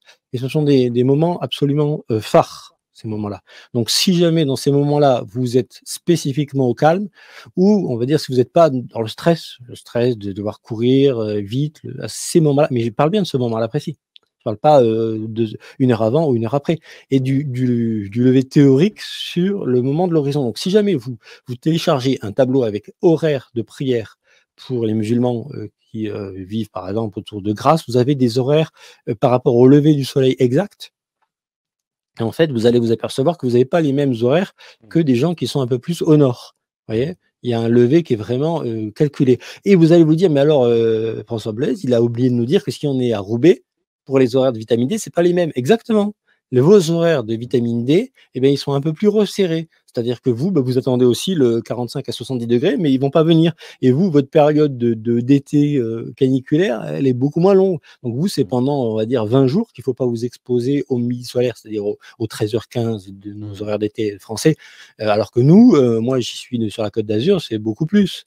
Hein, c'est pendant 1 mois et demi, 2 mois qu'il ne faut pas se prendre de gros cagnards ou croire que les nuages nous protègent, parce que des fois en Bretagne, ils se sont aperçus qu'il y avait des cancers de la peau, parce que les gens ils allaient à toutes les heures, même en été. Ah oui. Et en fait, non, c'est que en fait les nuages n'enlèvent pas les X et les gamma. Donc voilà, un t-shirt vous enlève peut-être en impression le coup de soleil, mais en fait pas une autre forme de bronzage qui vous cuit. Donc voilà, il faut se méfier du vent frais en montagne quand on fait des randonnées ou qu'on s'enlève, parce qu'il y a la sueur ou les nuages en Bretagne. Non, on peut quand même se prendre du cancer de la peau si on s'expose trop dans le fameux horaire pourri dont j'ai parlé. Voilà. Donc il faut vraiment le respecter, parce que sinon, après les gens ils disent n'importe quoi. Il y a des statistiques qui montrent qu'au soleil on a moins de maladies et que tout ce qu'ils disent est faux. Et il y en a d'autres qui disent non, les gens qui vraiment se font le transat parce qu'ils ont le fric pour être tout le temps en transat et peinard et au soleil machin. Et en fait, ils crament, ils sont des cancers de la peau à cause de ces horaires-là. Donc en fait, cette vidéo va vous expliquer pourquoi certains se tirent les cheveux sur des théories en disant mon truc m'a sauvé, mon régime ou ma vision, alors qu'en fait non, c'est comme une bagnole quoi. Rouler trop lentement, vous faites brouiller le moteur, vous abîmez un peu tout, et rouler trop vite, voilà, la courroie de distrib, au bout de 4000 tours, elle va finir par clamser quoi. Voilà, donc c'est comme tout. Et en même temps, de temps en temps, pour décrasser le pot, il faut monter la courroie de distrib à 3500 tours et lui mettre avant d'aller au contrôle technique, sinon il vous trouve de la pollution, parce que lui il le fait le mec. Il va vous tester en faisant monter le moteur. Et le problème c'est que tous les tests sont tout le temps faussés parce que vous l'avez pas fait avant d'y aller. Donc bon, petite astuce, moi je me suis fait avoir 2-3 fois avec la Kangoo. Avant je me faisais 5 minutes comme ça à 3500 ou 4000 tours de la Kangoo quand j'avais une Kangoo, avant d'aller à contrôle technique. Comme ça a évité que tout le décrassage, justement, toutes ces fameuses poussières qui allaient sortir du pot, soient mesurées au moment du mec qui, en fait, a causé l'action qu'ils font. Et c'est pas parce que ça, elle pollue tant que ça, c'est parce qu'au moment où il fait ça, il décrasse complètement. Et en décrassant, il les mesure. Et vous avez la même chose au niveau de l'encrassement. Si quand, par exemple, quelqu'un vous conseille de faire des cures et que vous avez des symptômes comme des éruptions cutanées et tout ça, et que ce sont des bons symptômes de bonne évacuation, simplement, il y a, il y a des décennies à traiter de poussière à sortir, un peu comme dans un moteur, eh bien, là, vous allez dire, mais c'est bizarre, j'ai fait son truc et je suis tombé malade. Non, vous êtes tombé en symptomatologie. Et si ce ne sont pas des symptômes d'aggravation, voilà, si c'est de l'émonctoire, vous devez dire merci. Et vous devez juste dire, j'en ai pour combien? 3 mois? 3 semaines? 6 ans? Ou 15 ans? Et le gars, s'il est honnête, il va vous dire, tu pèses combien là? Tu as 40 kilos en trop? Combien de fois tu as fait du jeûne avant? Tu as fait du sport jusqu'à quel âge? 20 ans? Même pas 1 heure par semaine? regarde tes dents, bah, on va faire ça en 12 ans si on veut que ça se passe bien et que tu me fasses pas un procès à cause de 3 boutons sur la peau. Et le problème, c'est que les Casas Novas, ils le disent pas. Ils disent: «Ah, il est sauvé d'un cancer, machin, bien». Bah oui, mais mon gars, ton IMC, il est où? Il est en zone à risque ou il est en zone parfaite comme moi? Bah oui. Mais il est en zone à risque. Voilà. Moi, je fais les soins dentaires de 59 kilos pour 1,83 m, je suis repassé à 74 nickel. Voilà, donc moi, c'était surtout le dentaire qui pêchait. J'avais beau faire 12 heures de bétonnière par jour, je prenais pas un P de muscle. J'avais une force de titan, je cassais les poignets à force de saisir des brouettes de 100 kilos de béton. Je cassais les poignets spontanément à la fin des journées. J'en ai cassé, je sais pas, une dizaine, une douzaine, des poignets de Castorama à la con là. Et ben, j'avais une force de dingue, mais j'avais pas de muscle, pas de volume, j'avais pas de gras dans le muscle, etc. Donc en fait, ouais, des fois, une condition sine qua non qui n'est pas respectée, si jamais c'est un problème intense, comme c'était moi, eh bien, ça peut vous bloquer d'autres choses que vous allez faire, sur lesquelles vous allez investir du temps, de l'énergie et de l'argent. Donc, il faut vraiment l'avoir en tête, ça. Donc, je disais qu'il y avait aussi des intérêts donc, dans la prière musulmane par rapport au fait qu'il y a une dynamique, la mise en dynamique, la mise en mouvement. On n'a pas une prière qui est statique, donc c'est une religion d'action, la religion musulmane, et qui doit être liée à l'action civile. Alors que les cathos ont accepté la séparation parce qu'il y a quelques grands saints qui, eux, par l'esprit, arrivent à induire des guérisons, de la télépathie, trouver les problèmes, lire dans les péchés des gens, même ceux qui veulent pas dire dans le confessionnal, etc. Puis après, on leur fait cracher le morceau quand même, on les triture jusqu'à ce que ça sorte. Quitte à les tenir, j'ai déjà vu ça en jouant de la musique dans des assemblées, on les tient au sol, il y a une sorte de démon qui sortent ou de parasites qui, on va dire, se manifestent à travers le fait qu'ils tremblent, qu'ils ont des effets de... C'est comme dans l'exorcisme. Hein. Moi, j'ai déjà joué de la musique dans les assemblées protestantes, il y en a qui lisent la parole de Dieu, et puis en fait il y en a qui supportent pas parce que c'est comme si ça allait toucher vibratoirement. Rien qu'en disant ça, j'en ai des frissons au moment où je te le dis. Parce que je me rappelle, et je faisais ça à Nice avec un groupe de une variété chrétien protestant, et en fait des fois ils ont dû tenir les mecs, et les mecs pendant 3-4 minutes ils se débattaient, et c'est souvent des blacks. C'est ce qui m'a fait dire que c'était de la parasitose, et comme nous on n'a pas des fruits riches en quinine, alors qu'ils l'ont là-bas.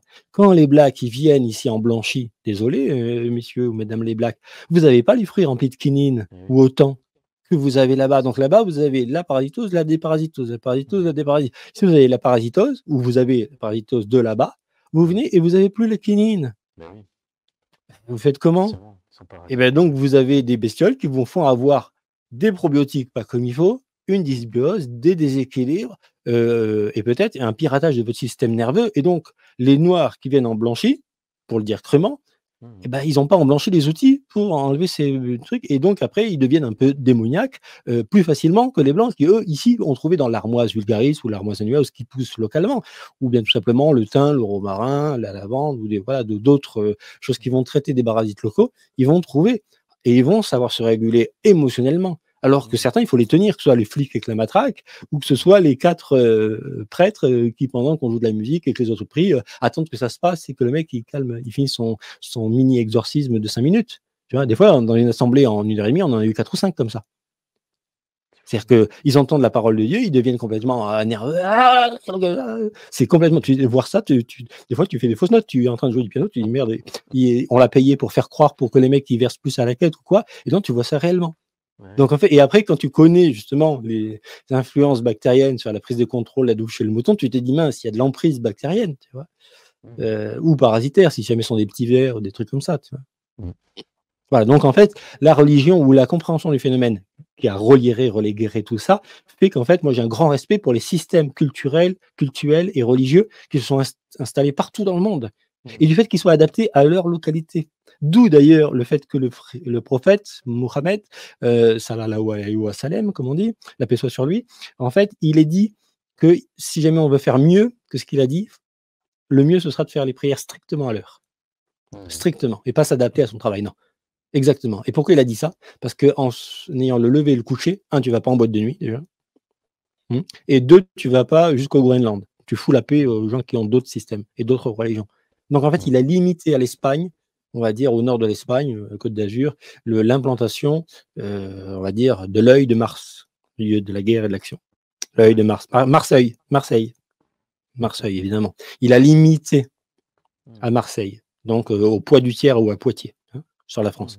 Donc les musulmans qui veulent pratiquer, ils vont être plus à l'aise avec les horaires de prière en dessous de Poitiers qu'au-dessus. Donc ils n'ont rien à foutre au-dessus Et en plus, les blagues d'Afrique centrale, Afrique Mmh. équatoriale, ils ont encore rien à foutre en zone de blanchie, où Ouais. naturellement, en allant bouffer comme tout le monde à la cantine avec les collègues au boulot, ils n'auront pas la quinine, ils n'auront pas les Mmh. fruits. Donc en fait, il ne faut pas se mettre des conditions. Et en plus, ils n'auront pas la vitamine D de la même façon. Donc eux vont devoir se supplémenter vachement plus pour Mmh. éviter les cancers qui sont statistiquement liés à la baisse de vitamine D, mais de vitamine D mesurée.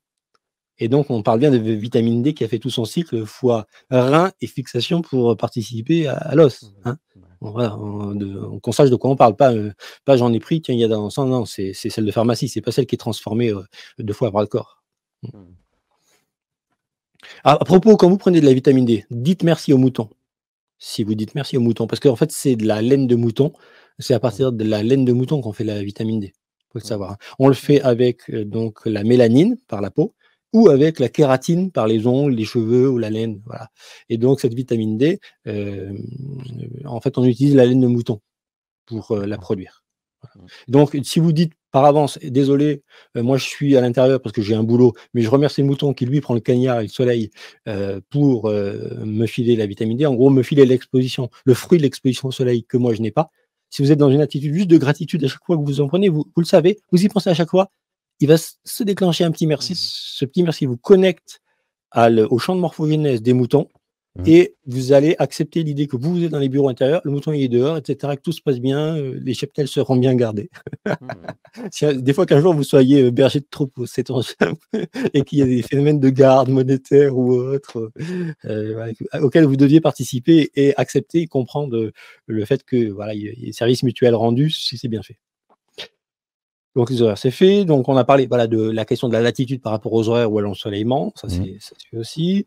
La génétique est forcément, vous avez compris à ce moment-là qu'il y a une génétique qui va faire que sous certaines latitudes, naturellement, on vit moins longtemps. Donc il y a Mmh. aussi des zones où il ne faut pas se plaindre de vivre moins parce que c'est vraiment l'inclinaison et c'est comme ça, vous aurez une vie peut-être plus peps, plus ensoleillée, plus tachycarde, plus cagnard, mais vous aurez 5 ou 10 ans de moins de vie qu'au Groenland ou qu'en Suède. Voilà, c'est comme ça. Après, sur la question du ramadan, puisqu'on parlerait de religion, en fait, Mmh. le ramadan, c'est pas un bon système. Donc là, je témoigne devant Dieu que les connaissances médicales d'aujourd'hui, que j'ai, qui sont peut-être pas toutes complètes, hein, Mmh. mais ne sont meilleures que celles que le prophète, sallallahu alayhi wa sallam, avait à son époque, pour instituer le ramadan tel qu'il a institué ou tel qu'il a été retranscrit.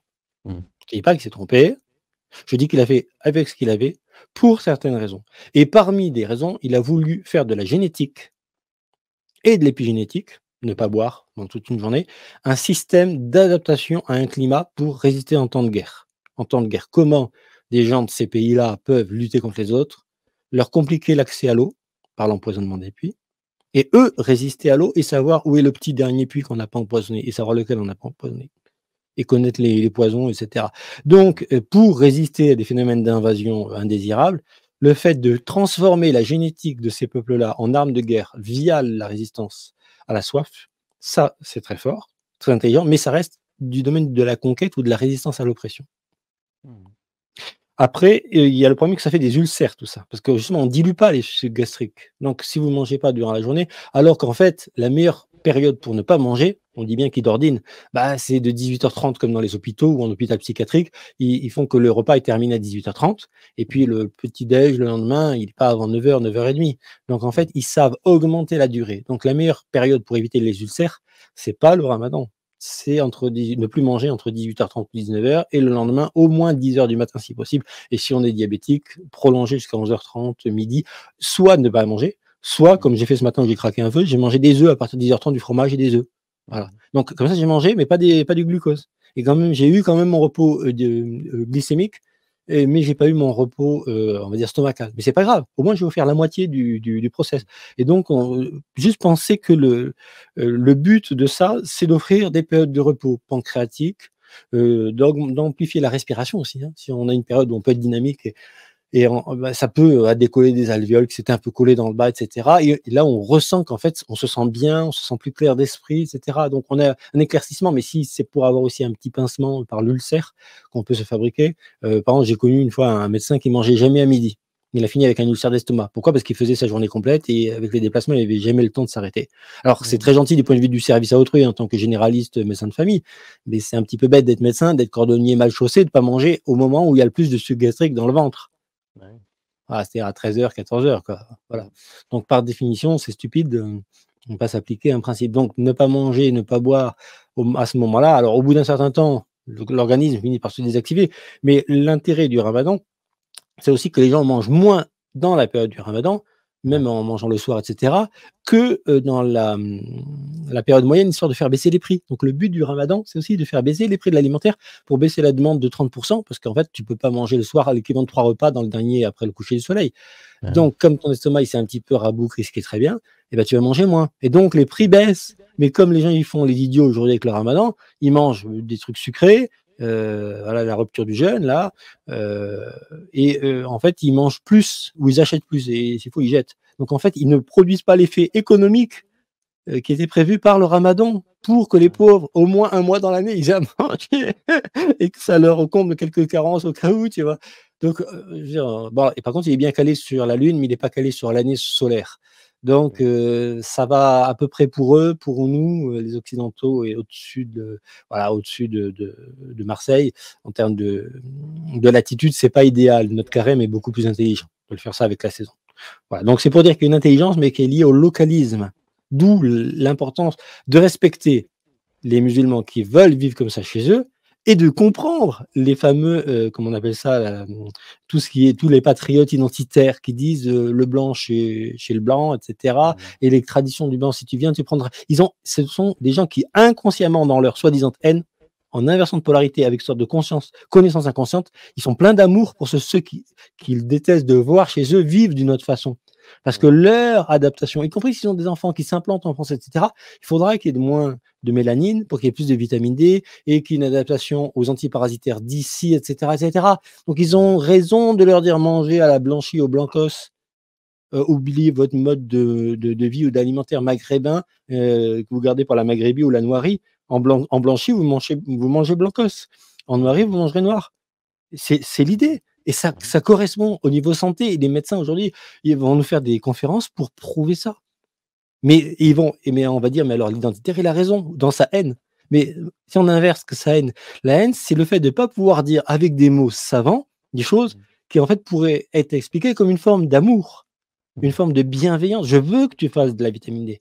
Donc, soit tu t'exposes 5 fois plus et on te file 5 fois plus de vacances que monsieur tout le monde pour que tu ailles, parce que en fait, ta peau, elle en fait 10 fois moins.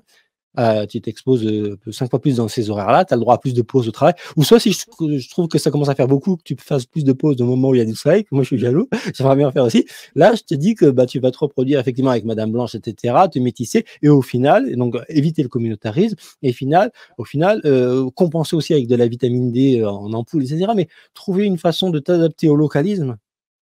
Au lieu de rester c'est une folie de venir sur des latitudes très différentes et des locaux et des climats de plantes très différents et de ne pas s'y adapter si on cherche à s'y implanter. Sinon, il faut se dire, bon, c'est parce qu'il y a la guerre dans mon pays, je fais ça pendant 10-15 ans, j'attends que la guerre soit finie, je thésaurise un peu et je retourne et puis je suis le nabab avec une différentielle sur les valeurs, sur la monnaie. Et à ce moment-là, ça se justifie. Si on affiche déjà le programme, c'est bon. Voilà. Genre, pas la peine de faire le grand retour, Zemmour. Je le ferai tout seul, je l'ai déjà pré-planifié. Juste dès que vous avez terminé la guerre là-bas, j'y retourne. Voilà, c'est aussi une possibilité. Bon, juste pour dire que des fois, ce que l'on croit être de la haine, c'est une forme d'amour pas conscientisée, pas intellectualisée médicalement. Et donc, de ce fait, civilisationnellement.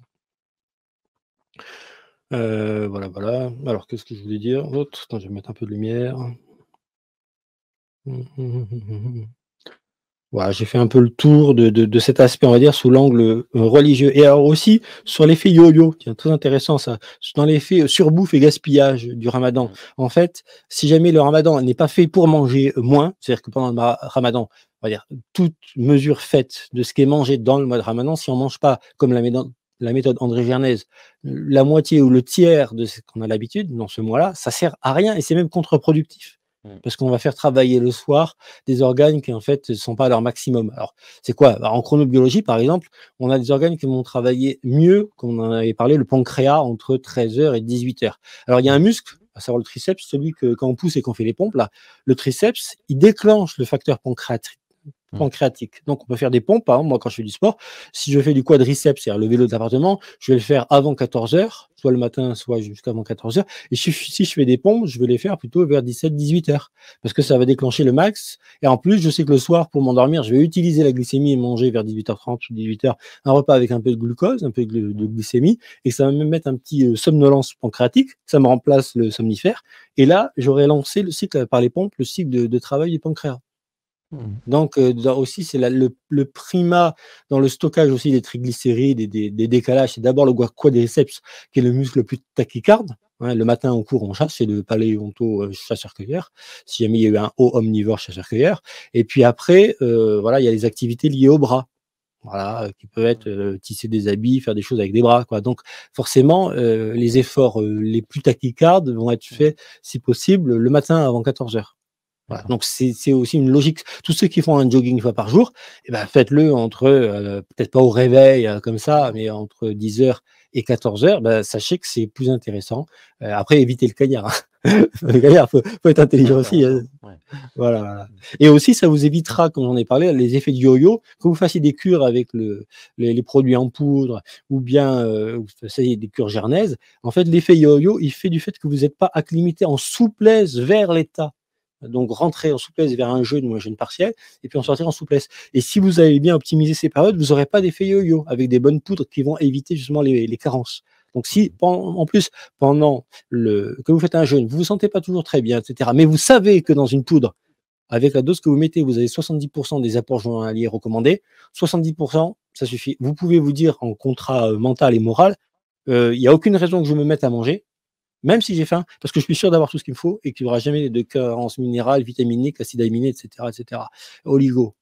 Donc, en fait, c'est une façon de vous dire, si j'ai une faim, j'essaie quand même de travailler un petit peu sur le fait de résister un petit peu à la faim ou de la diluer en buvant, etc., de m'hyperhydrater pour, voilà, je fais des efforts parce que je sais que je manque de rien. Donc, je ne peux pas avoir une déficience, même en plusieurs jours. Voilà.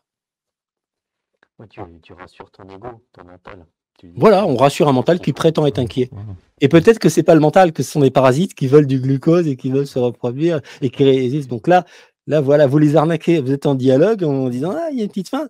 Des fois que ce soit pas la bonne, parce qu'il y a plusieurs fins. Bon. Donc des fois que ce soit juste voilà, l'estomac un peu vide, je mets de l'eau, voilà, je gère. Quoi. Ça suffit. Ouais. Bon, bah, voilà, globalement, j'ai fait, on va dire, l'essentiel de ce que je voulais faire sur ces petits aspects.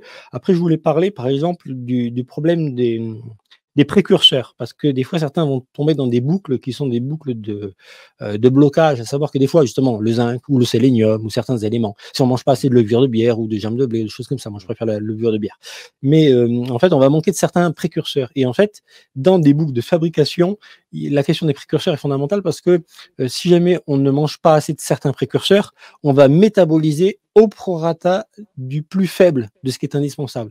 Ça vaut pour les protéines, les fameuses protéines indispensables, d'où l'intérêt de toutes les noix dont j'avais parlé, pignons, amandes, noix de cajou, surtout pour la 3, les oméga 3 9, la cajou, peu de noisettes ou d'amandes, hein, noisettes et amandes doivent représenter à peu près 10% de toutes les noix que l'on mange, pécan, noix du Brésil, etc., macadamia, voilà, noix, cerneau de noix, etc.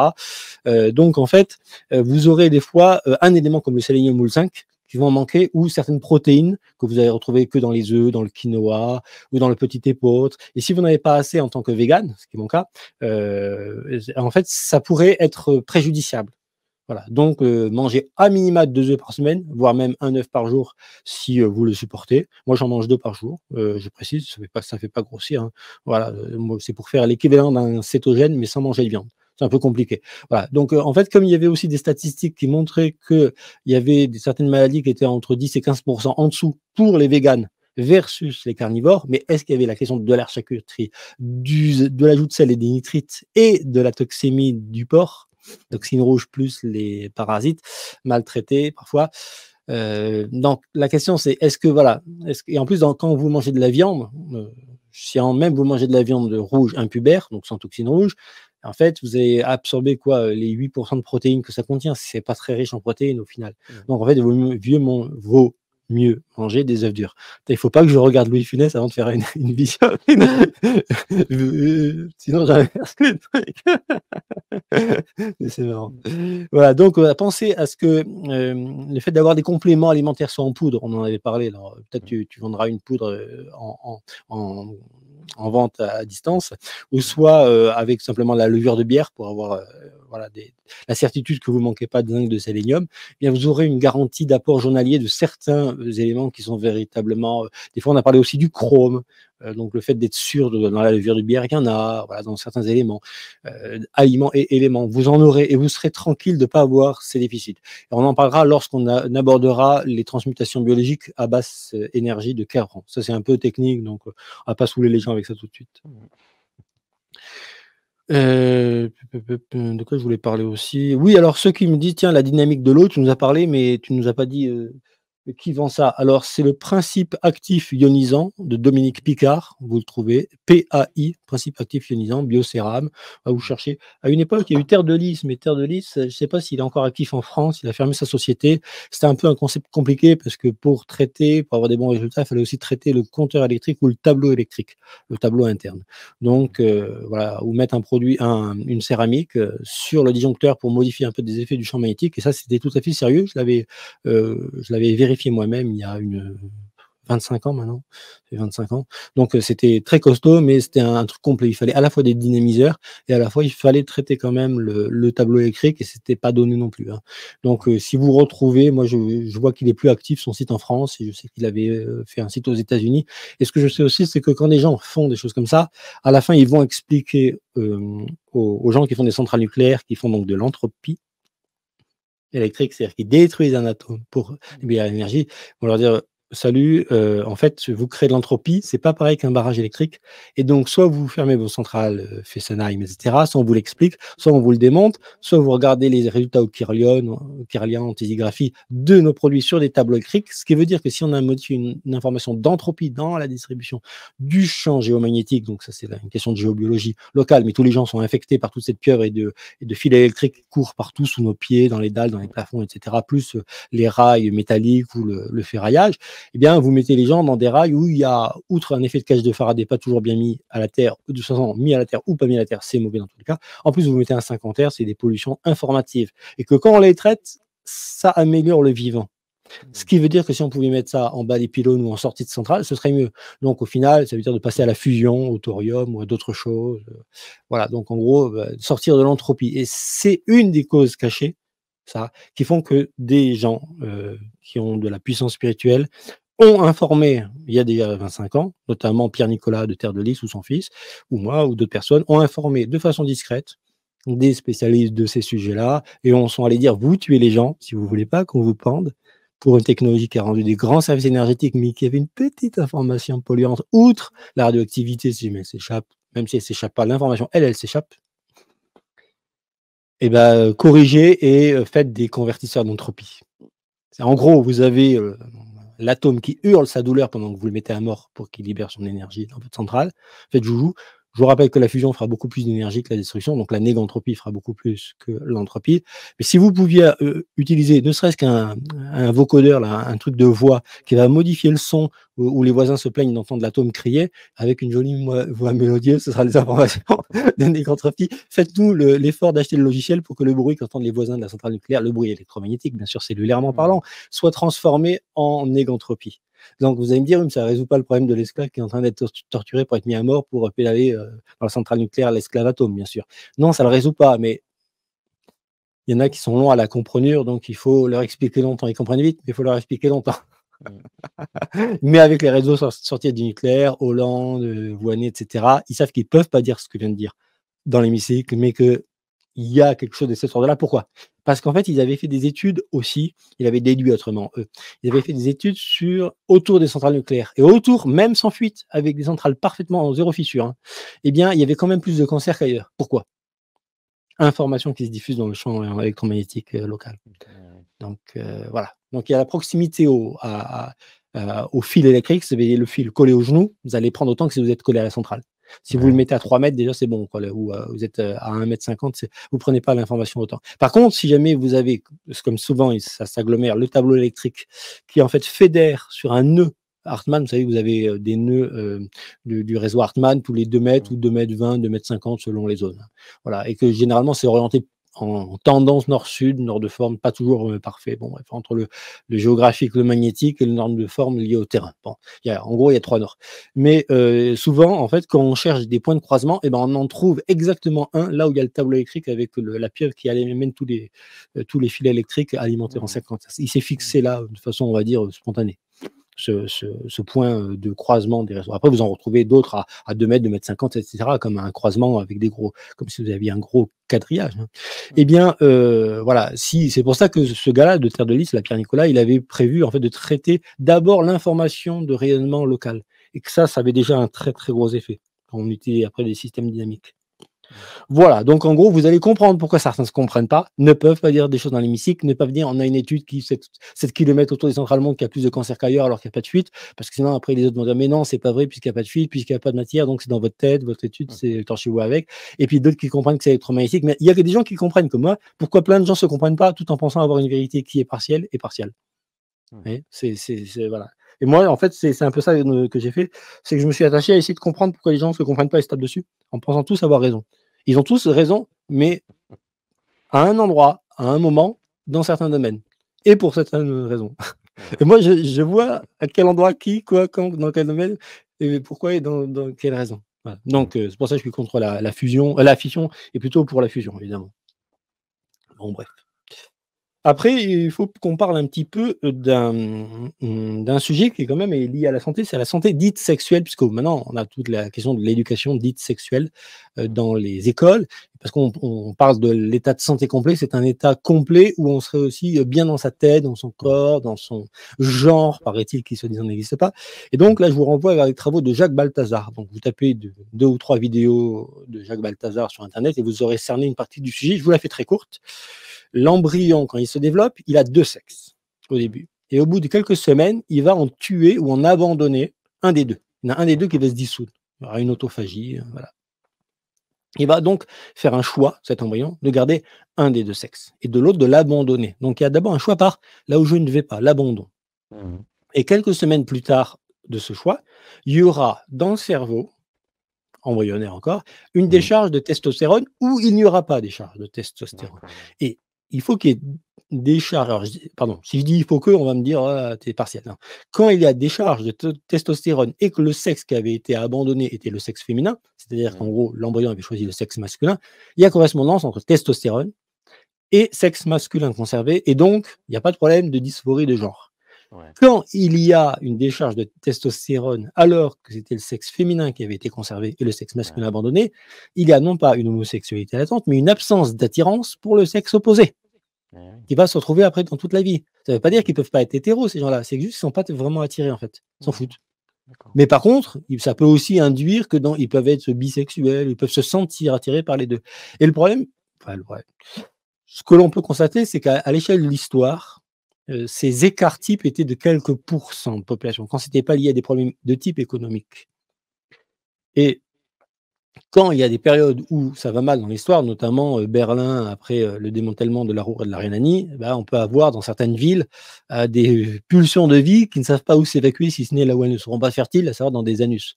Et donc, inévitablement, ça crée 30% d'homosexualité. Et là, on n'est pas sur une homosexualité de type féminin.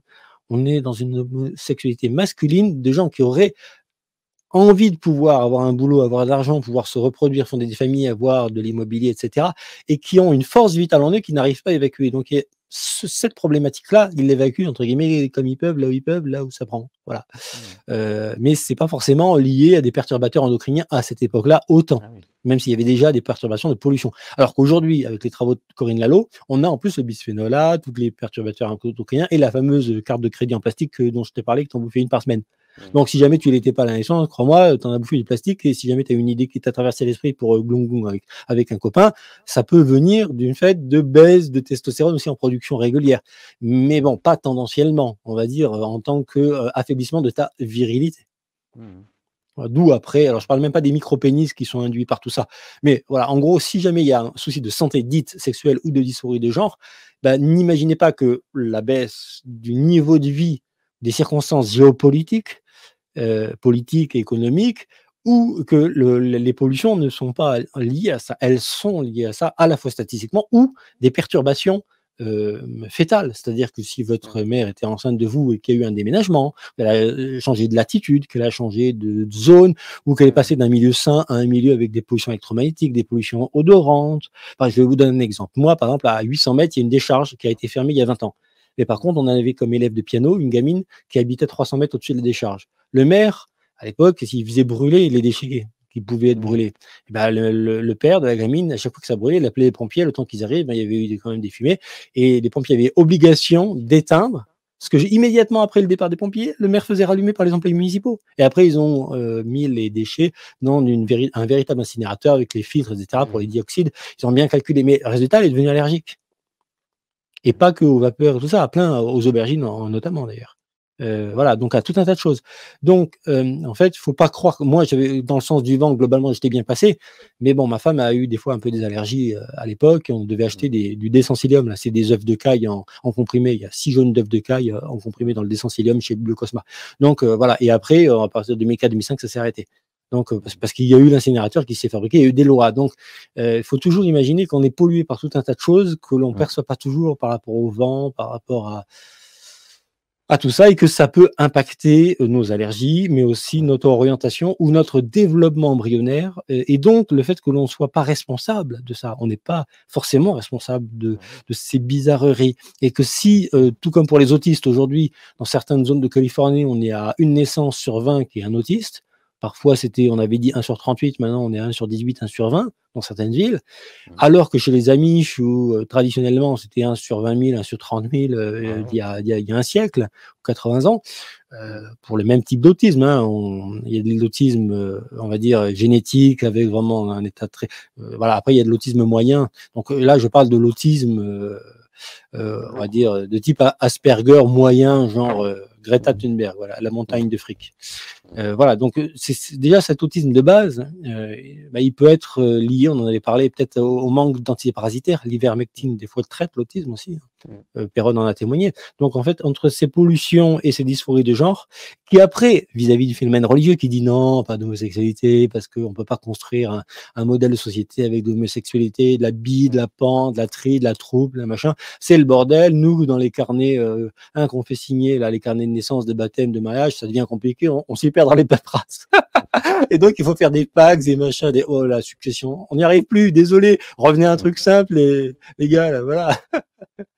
Donc en fait, quand le religieux gérait l'état civil, bah, c'est aussi pour ça. Il voulait simplifier. Maintenant, l'État a dit on autorise tout, la liberté est pour tout le monde, tout le temps. Pratiquement, le mariage dit pour tous, alors qu'il n'est pas pour tous, puisqu'il est quand même au plus de 18 ans. Donc vous pouvez changer de sexe par hormones, prendre des traitements hormonaux à 14 ou 12 ans, 10 ans dans certains pays, et vous n'avez pas le droit de vous y opposer en tant que parent, mais par contre, vous ne pouvez pas voter, conduire une voiture, etc., ou décider d'aller faire l'armée, ou je ne sais pas quoi, tenir une arme, ou d'aller dans un club de tir, alors que vous pouvez vous flinguer la santé, puis regretter votre décision après coup, une fois qu'il y aura eu un coup de sécateur en bas. Donc, je ne sais pas si vous imaginez la folie d'un État qui a perdu ses repères. Moi, je l'ai dit, ces gens-là, il faut les abattre physiquement. Les gens qui font ces lois, il faut, là, je suis pour la solution iranienne avec la grue, le levage, la corde, mais avec amour. Hein. Je veux dire, on n'est pas fâché contre vous. C'est juste que vous faites un bordel qui, en fait, va faire que dans 20 ans, il y aura un bordel sur l'État civil. Ce sera même plus une montagne de paperasse comme l'Union européenne. Là, ça devient gérable. Mais en fait, si on ne vous a pas empêché de nuire avant, parce que vous avez cru que tout était possible, vous avez fait croire aux gens que tout était possible, et que sous prétexte de gérer les fruits des pollutions ou de tout un tas de problèmes, on vous a laissé faire parce que vous avez cru qu'on vous aimait. Mais oui, on vous aime.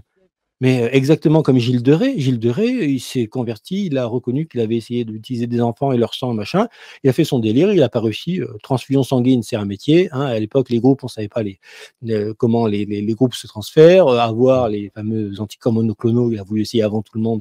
Il a cru des écrits.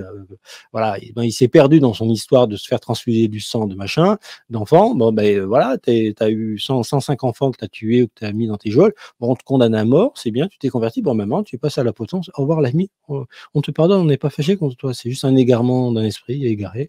Et voilà, tu t'es repenti, c'est fini, mais au revoir. Ces gens-là, il faut les empêcher de nuire.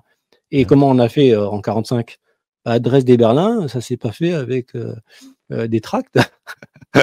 C'est 300 000 morts hein, à coup de napalm. Hein. Et puis une fois qu'ils revenaient chercher les blessés, on en remettait une couche pour leur dire non, revenez pas. En fait, on voulait vraiment les tuer. Ils ont fait comme ça, les Américains. Donc là, le nazisme, à un moment, peut-être que si jamais ils poussent Poutine à faire pareil pour intervenir avant que les crédits et les munitions arrivent à Odessa, ils vont déclencher le fait que Poutine va devoir se précipiter, il va utiliser quelque chose d'un petit peu plus coriace qui est déjà levé, plus qu'à 45 degrés. Là. Bon, donc en fait, il y a à certains moments, ce que l'on croit, ce qu'on prétend être de l'amour, qui devient tellement dévoyé, tellement complexe à gérer, tellement bordélique, que ça devient plus de l'amour.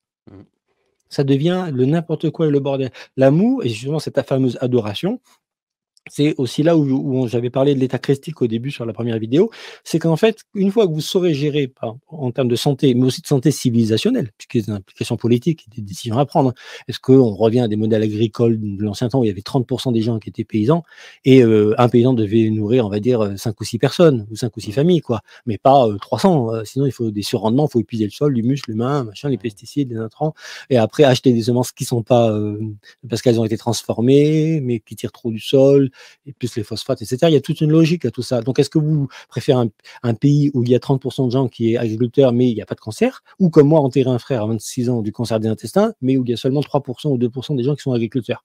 Ben, moi, je préfère le modèle agricole d'il y a 100 ans. Voilà. Alors, quitte à mettre des tracteurs à chenilles pour pas écraser les sols, etc., trouver des solutions technologiques. Hein. Moi, je suis hyper pour la technologie, tout en restant en interaction avec le vivant. Voilà. Mais il faut refabriquer du politique qui soit conforme à la connaissance de la naturopathie. Et entre autres, dans ce politique, il y a aussi la question sexuelle, de santé sexuelle et d'orientation politique civilisationnelle qui fait que dès qu'on part en Sodome et Gomorre, à la fin, il y a un mec qui dit bon, je gérais ça depuis là-haut, mais je vais envoyer une petite bombe et on va vitrifier tout ça parce que là, ça part en couille, quoi. Enfin, en anus. Voilà. Les us de l'âne. Uranus.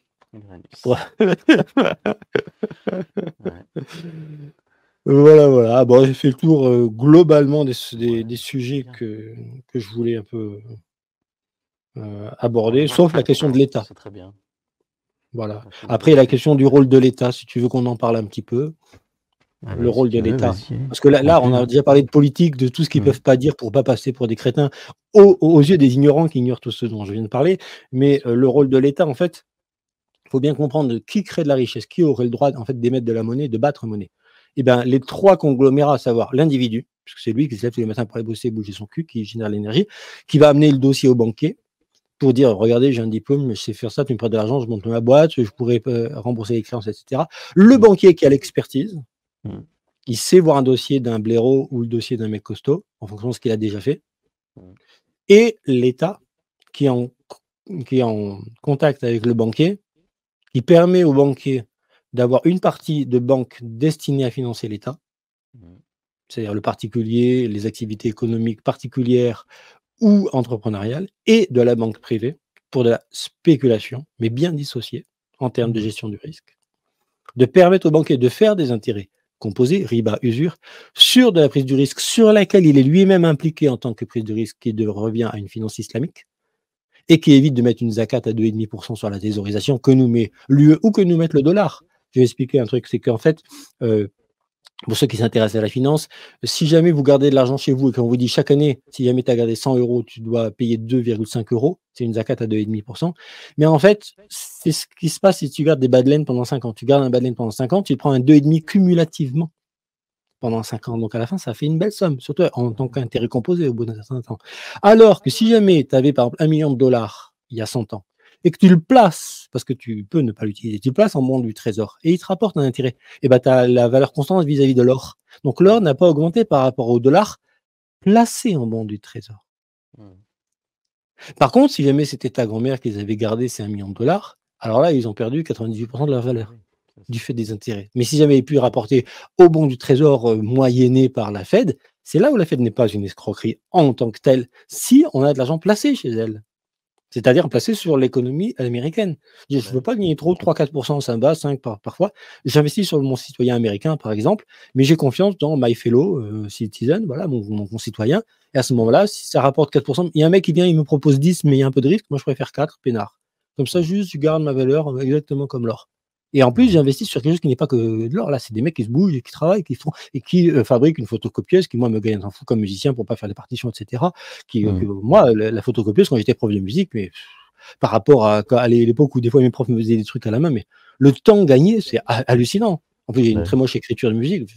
Ça hallucine. Nous, les gars de la vieille école, la photocopieuse, ça nous a fait avancer. C'est le même bon en tant que musicien que Internet pour aujourd'hui l'omniscience, etc. Voilà, donc le rôle des États, en fait, sa création de richesse, ça va être deux choses. Ça va être de permettre la logistique du territoire et la logistique informative, donc le télégraphe, le train, le postal, etc. À l'époque des diligences ou des commanderies, un jour de cheval, 50 km entre deux commanderies. Mais c'est aussi in fine, le fait d'organiser le fait qu'il n'y a pas besoin d'avoir un mec qui veut ces 10% en banque plutôt que ces 4% sur la... Pourquoi il vaudrait 10%?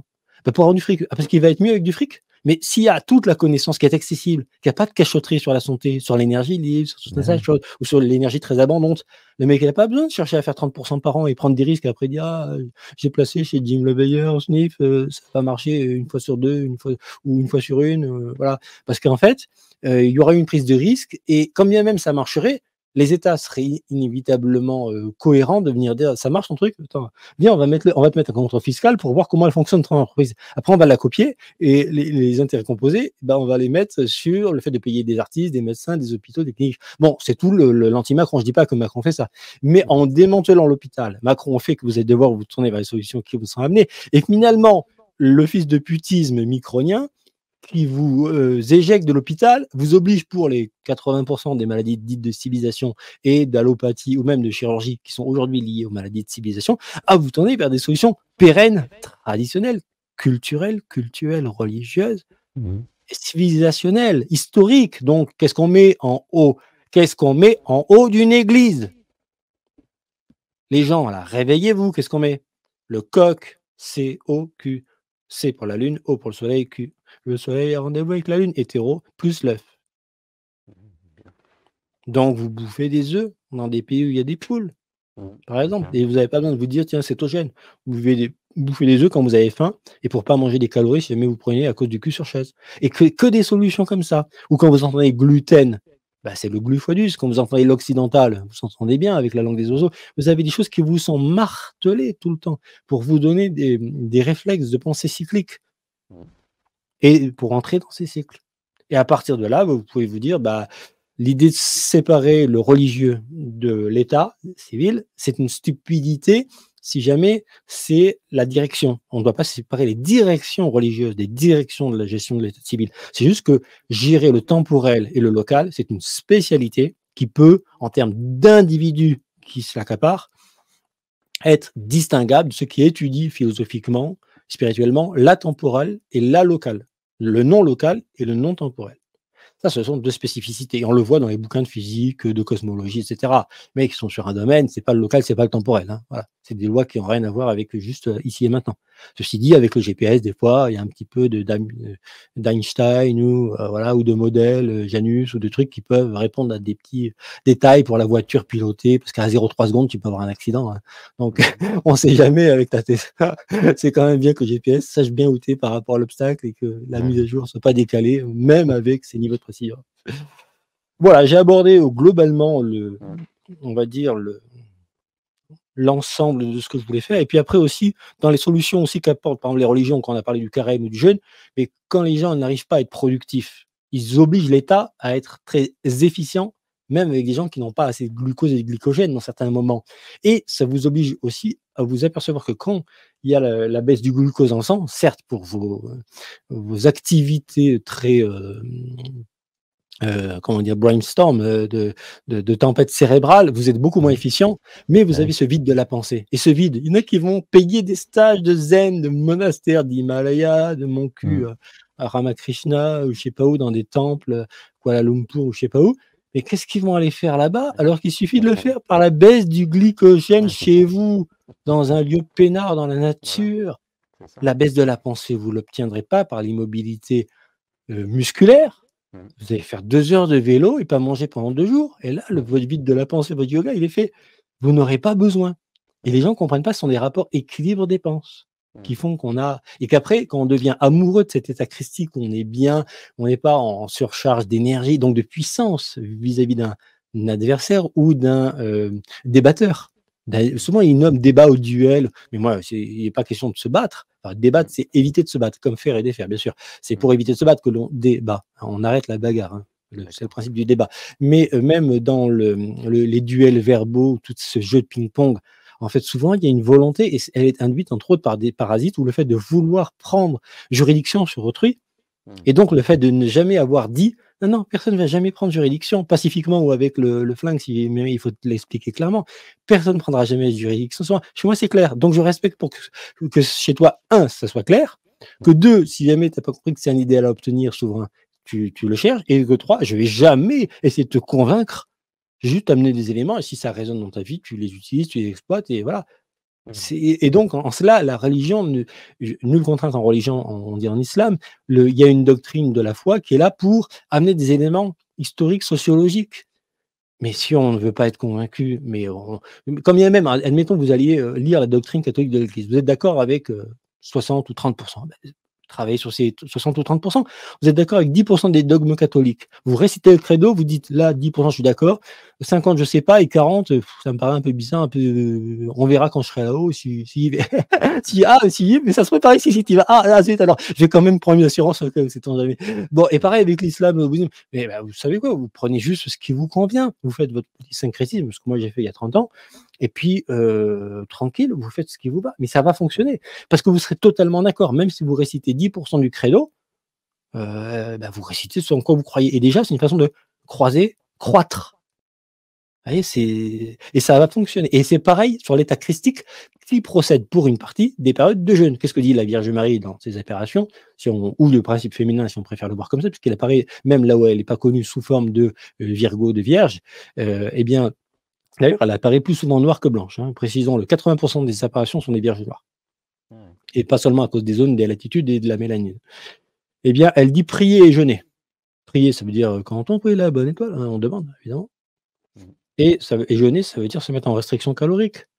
Voilà, donc se mettre au vide. Et là, vous allez obtenir ce fameux vide de la pensée, cette zénitude. Voilà, il y a eu pas mal d'explications, il y a eu des petites choses pratiques. Dans le prochain épisode de questions-réponses, donc on pourra prendre peut-être aussi des témoignages, des gens qui vont me dire j'ai fait ce que tu m'as dit, ça marche, ça fait pas, ou il y a des symptômes, ou j'arrive pas à gérer, voilà, et trouver des systèmes compensatoires. Mais sachez que Hervé donc va être revendeur d'un produit qui couvre, on va dire, les problèmes de carence et les problèmes, on va dire, de fausse faim, en remplissant un peu l'estomac avec du psyllium et des nutriments très vitaminés qui feront que vous serez tranquille d'avoir tous les nutriments et de pouvoir vous octroyer ces 1 ou 2 jours de diète cyclique, donc tous les 28 jours au moment de la lune noire, et que vous allez pouvoir après faire des jeûnes prolongés en étant certain de ne manquer de rien, avec 1 ou 2 œufs par jour et ces produits-là, et vous allez pouvoir vous sentir même sans faim, hyper bien énergétiquement parlant, et même être performant sportivement grâce à cette connaissance. Et le fait d'avoir évacué les protéines toxémiques et remplacé par les protéines non toxémiques dont j'ai déjà parlé 10 fois, et puis de pouvoir vous assurer qu'il y ait aussi du glycogène qui vienne par un circuit qui est un circuit un petit peu différent, qui n'est pas un circuit du glucose, qui est un circuit basé sur les protéines. C'est le principe même du cétogène partiel ou du cétogène quasi total. Et donc, à ce moment-là, vous allez pouvoir mettre dans votre vie un régime qui va être déchargé en sucre et donc déchargé en force, en puissance instantanée, mais en puissance gérée par le cycle du glycogène obtenu par gestion des triglycérides, des muscles gras et du cétogène. Voilà, de la désagrégation en fait des corps cétoniques.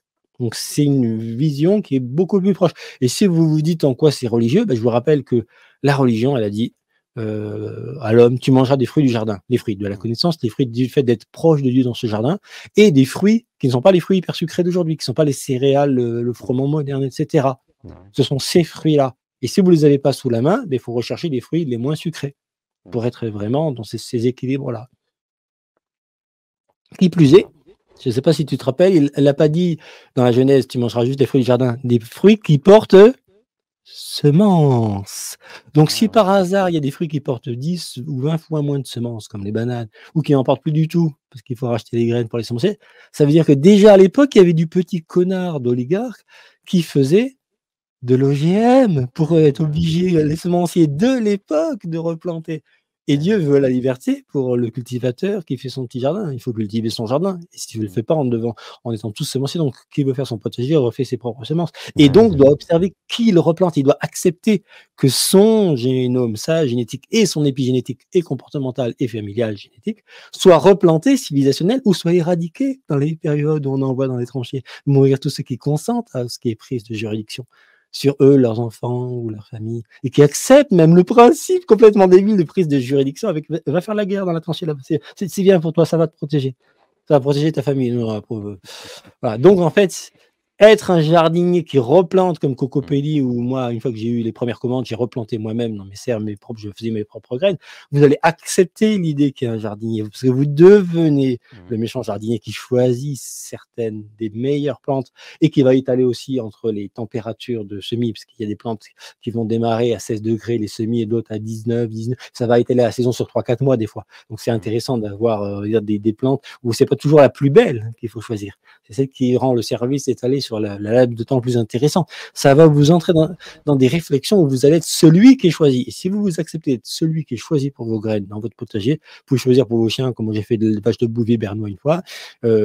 Si vous pouvez choisir aussi en tant que chef d'État pour vos troupes, là, c'est une vocation militaire. Et contrairement au fait d'envoyer le peuple, et vous pouvez faire des choix en tant que berger et sélectionneur qui sont assumés, si vous entrez dans ces logiques-là. Et donc après, donnez votre consentement ou pas à ceux qui ont fait ce choix. Si vous estimez que vous avez un très bon chef d'État moralement à tête du pays, vous pouvez accepter d'aller vous battre pour une cause et de risquer votre vie dans une tranchée. Alors que si vous n'avez aucune estime pour votre dirigeant, combien même il prendrait les bonnes décisions du fait que c'est lui qui l'a prise? Alors qu'inversement, vous auriez de l'estime morale pour un autre dirigeant, il prendrait une décision peut-être techniquement un peu moins bonne qu'un dirigeant complètement dévoyé, qui vous entraînerait plus certainement à la mort que l'autre dirigeant, qui gère aussi ses troupes, mais vous irez plus volontiers parce que vous avez confiance en lui, en fait. Et donc, c'est un équilibre à trouver de l'intelligence et de la moralité pour être soi-même la graine cultivée et replantée ou pas. À tout niveau, épigénétique, idées, comportement, processus, etc. Ouais, c'est très très fort ce que tu dis, effectivement. Bien résumé, là.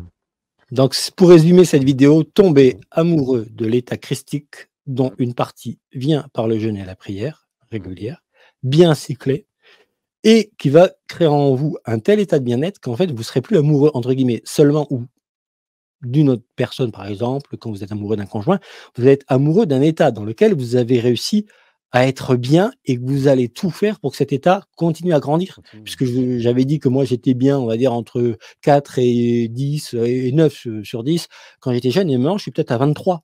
Je ne savais pas que ça existait, le fait d'être aussi bien que ça.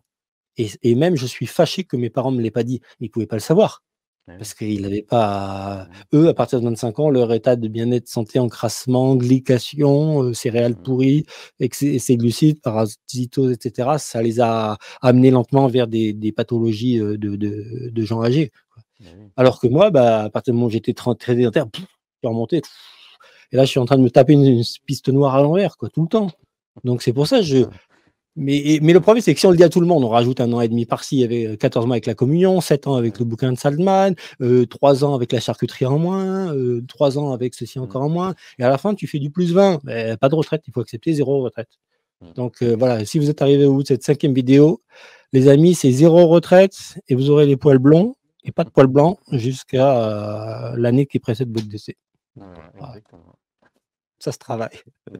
Merci pour tout, François. C'était encore une très très belle émission, un bel épisode. Et le prochain épisode, ça sera, comme on dit, question-réponse, peut-être d'ici un mois ou 2. Hein. On fait ça cet été. Oui, même plusieurs mois, histoire que les gens aient le temps et qu'il y ait plusieurs milliers de vues. Voilà, puis on l'annoncera un petit peu à l'avance, tranquille. Et puis surtout du témoignage expérimenté. Je ne veux pas de questions, rien, j'ai Bobo là, qu'est-ce que je dois prendre? Plus cher, tu tapes sur Google, maintenant tu as tout sur Google. Non, c'est tiens, j'ai fait ça, il s'est passé ça, je veux tel retour, parce qu'il faut que vous nous instruisiez de vos retours d'expérience, exactement comme le docteur Laurent Schwartz. Maintenant, il écoute ses patients, et maintenant sa science, c'est une science du vivant observationnel, comme disait Didier Raoult. C'est que la principale, 80% de ce que pense un médecin, c'est de la science observationnelle. Et après, c'est de la déductologie à partir des choses partielles dont j'ai parlé au début, pourquoi certains ne se comprennent pas, avec des expériences qui n'ont pas respecté les mêmes critères comme il y a en bagnole pour démarrer. Voilà. Au revoir les amis, devenez des amoureux de l'état christique dont une partie dépend de ce que vous allez mettre dans votre corps. N'avalez pas un chameau pour couler un insecte. Bien sûr, exactement. On va terminer là-dessus. Au revoir, à bientôt.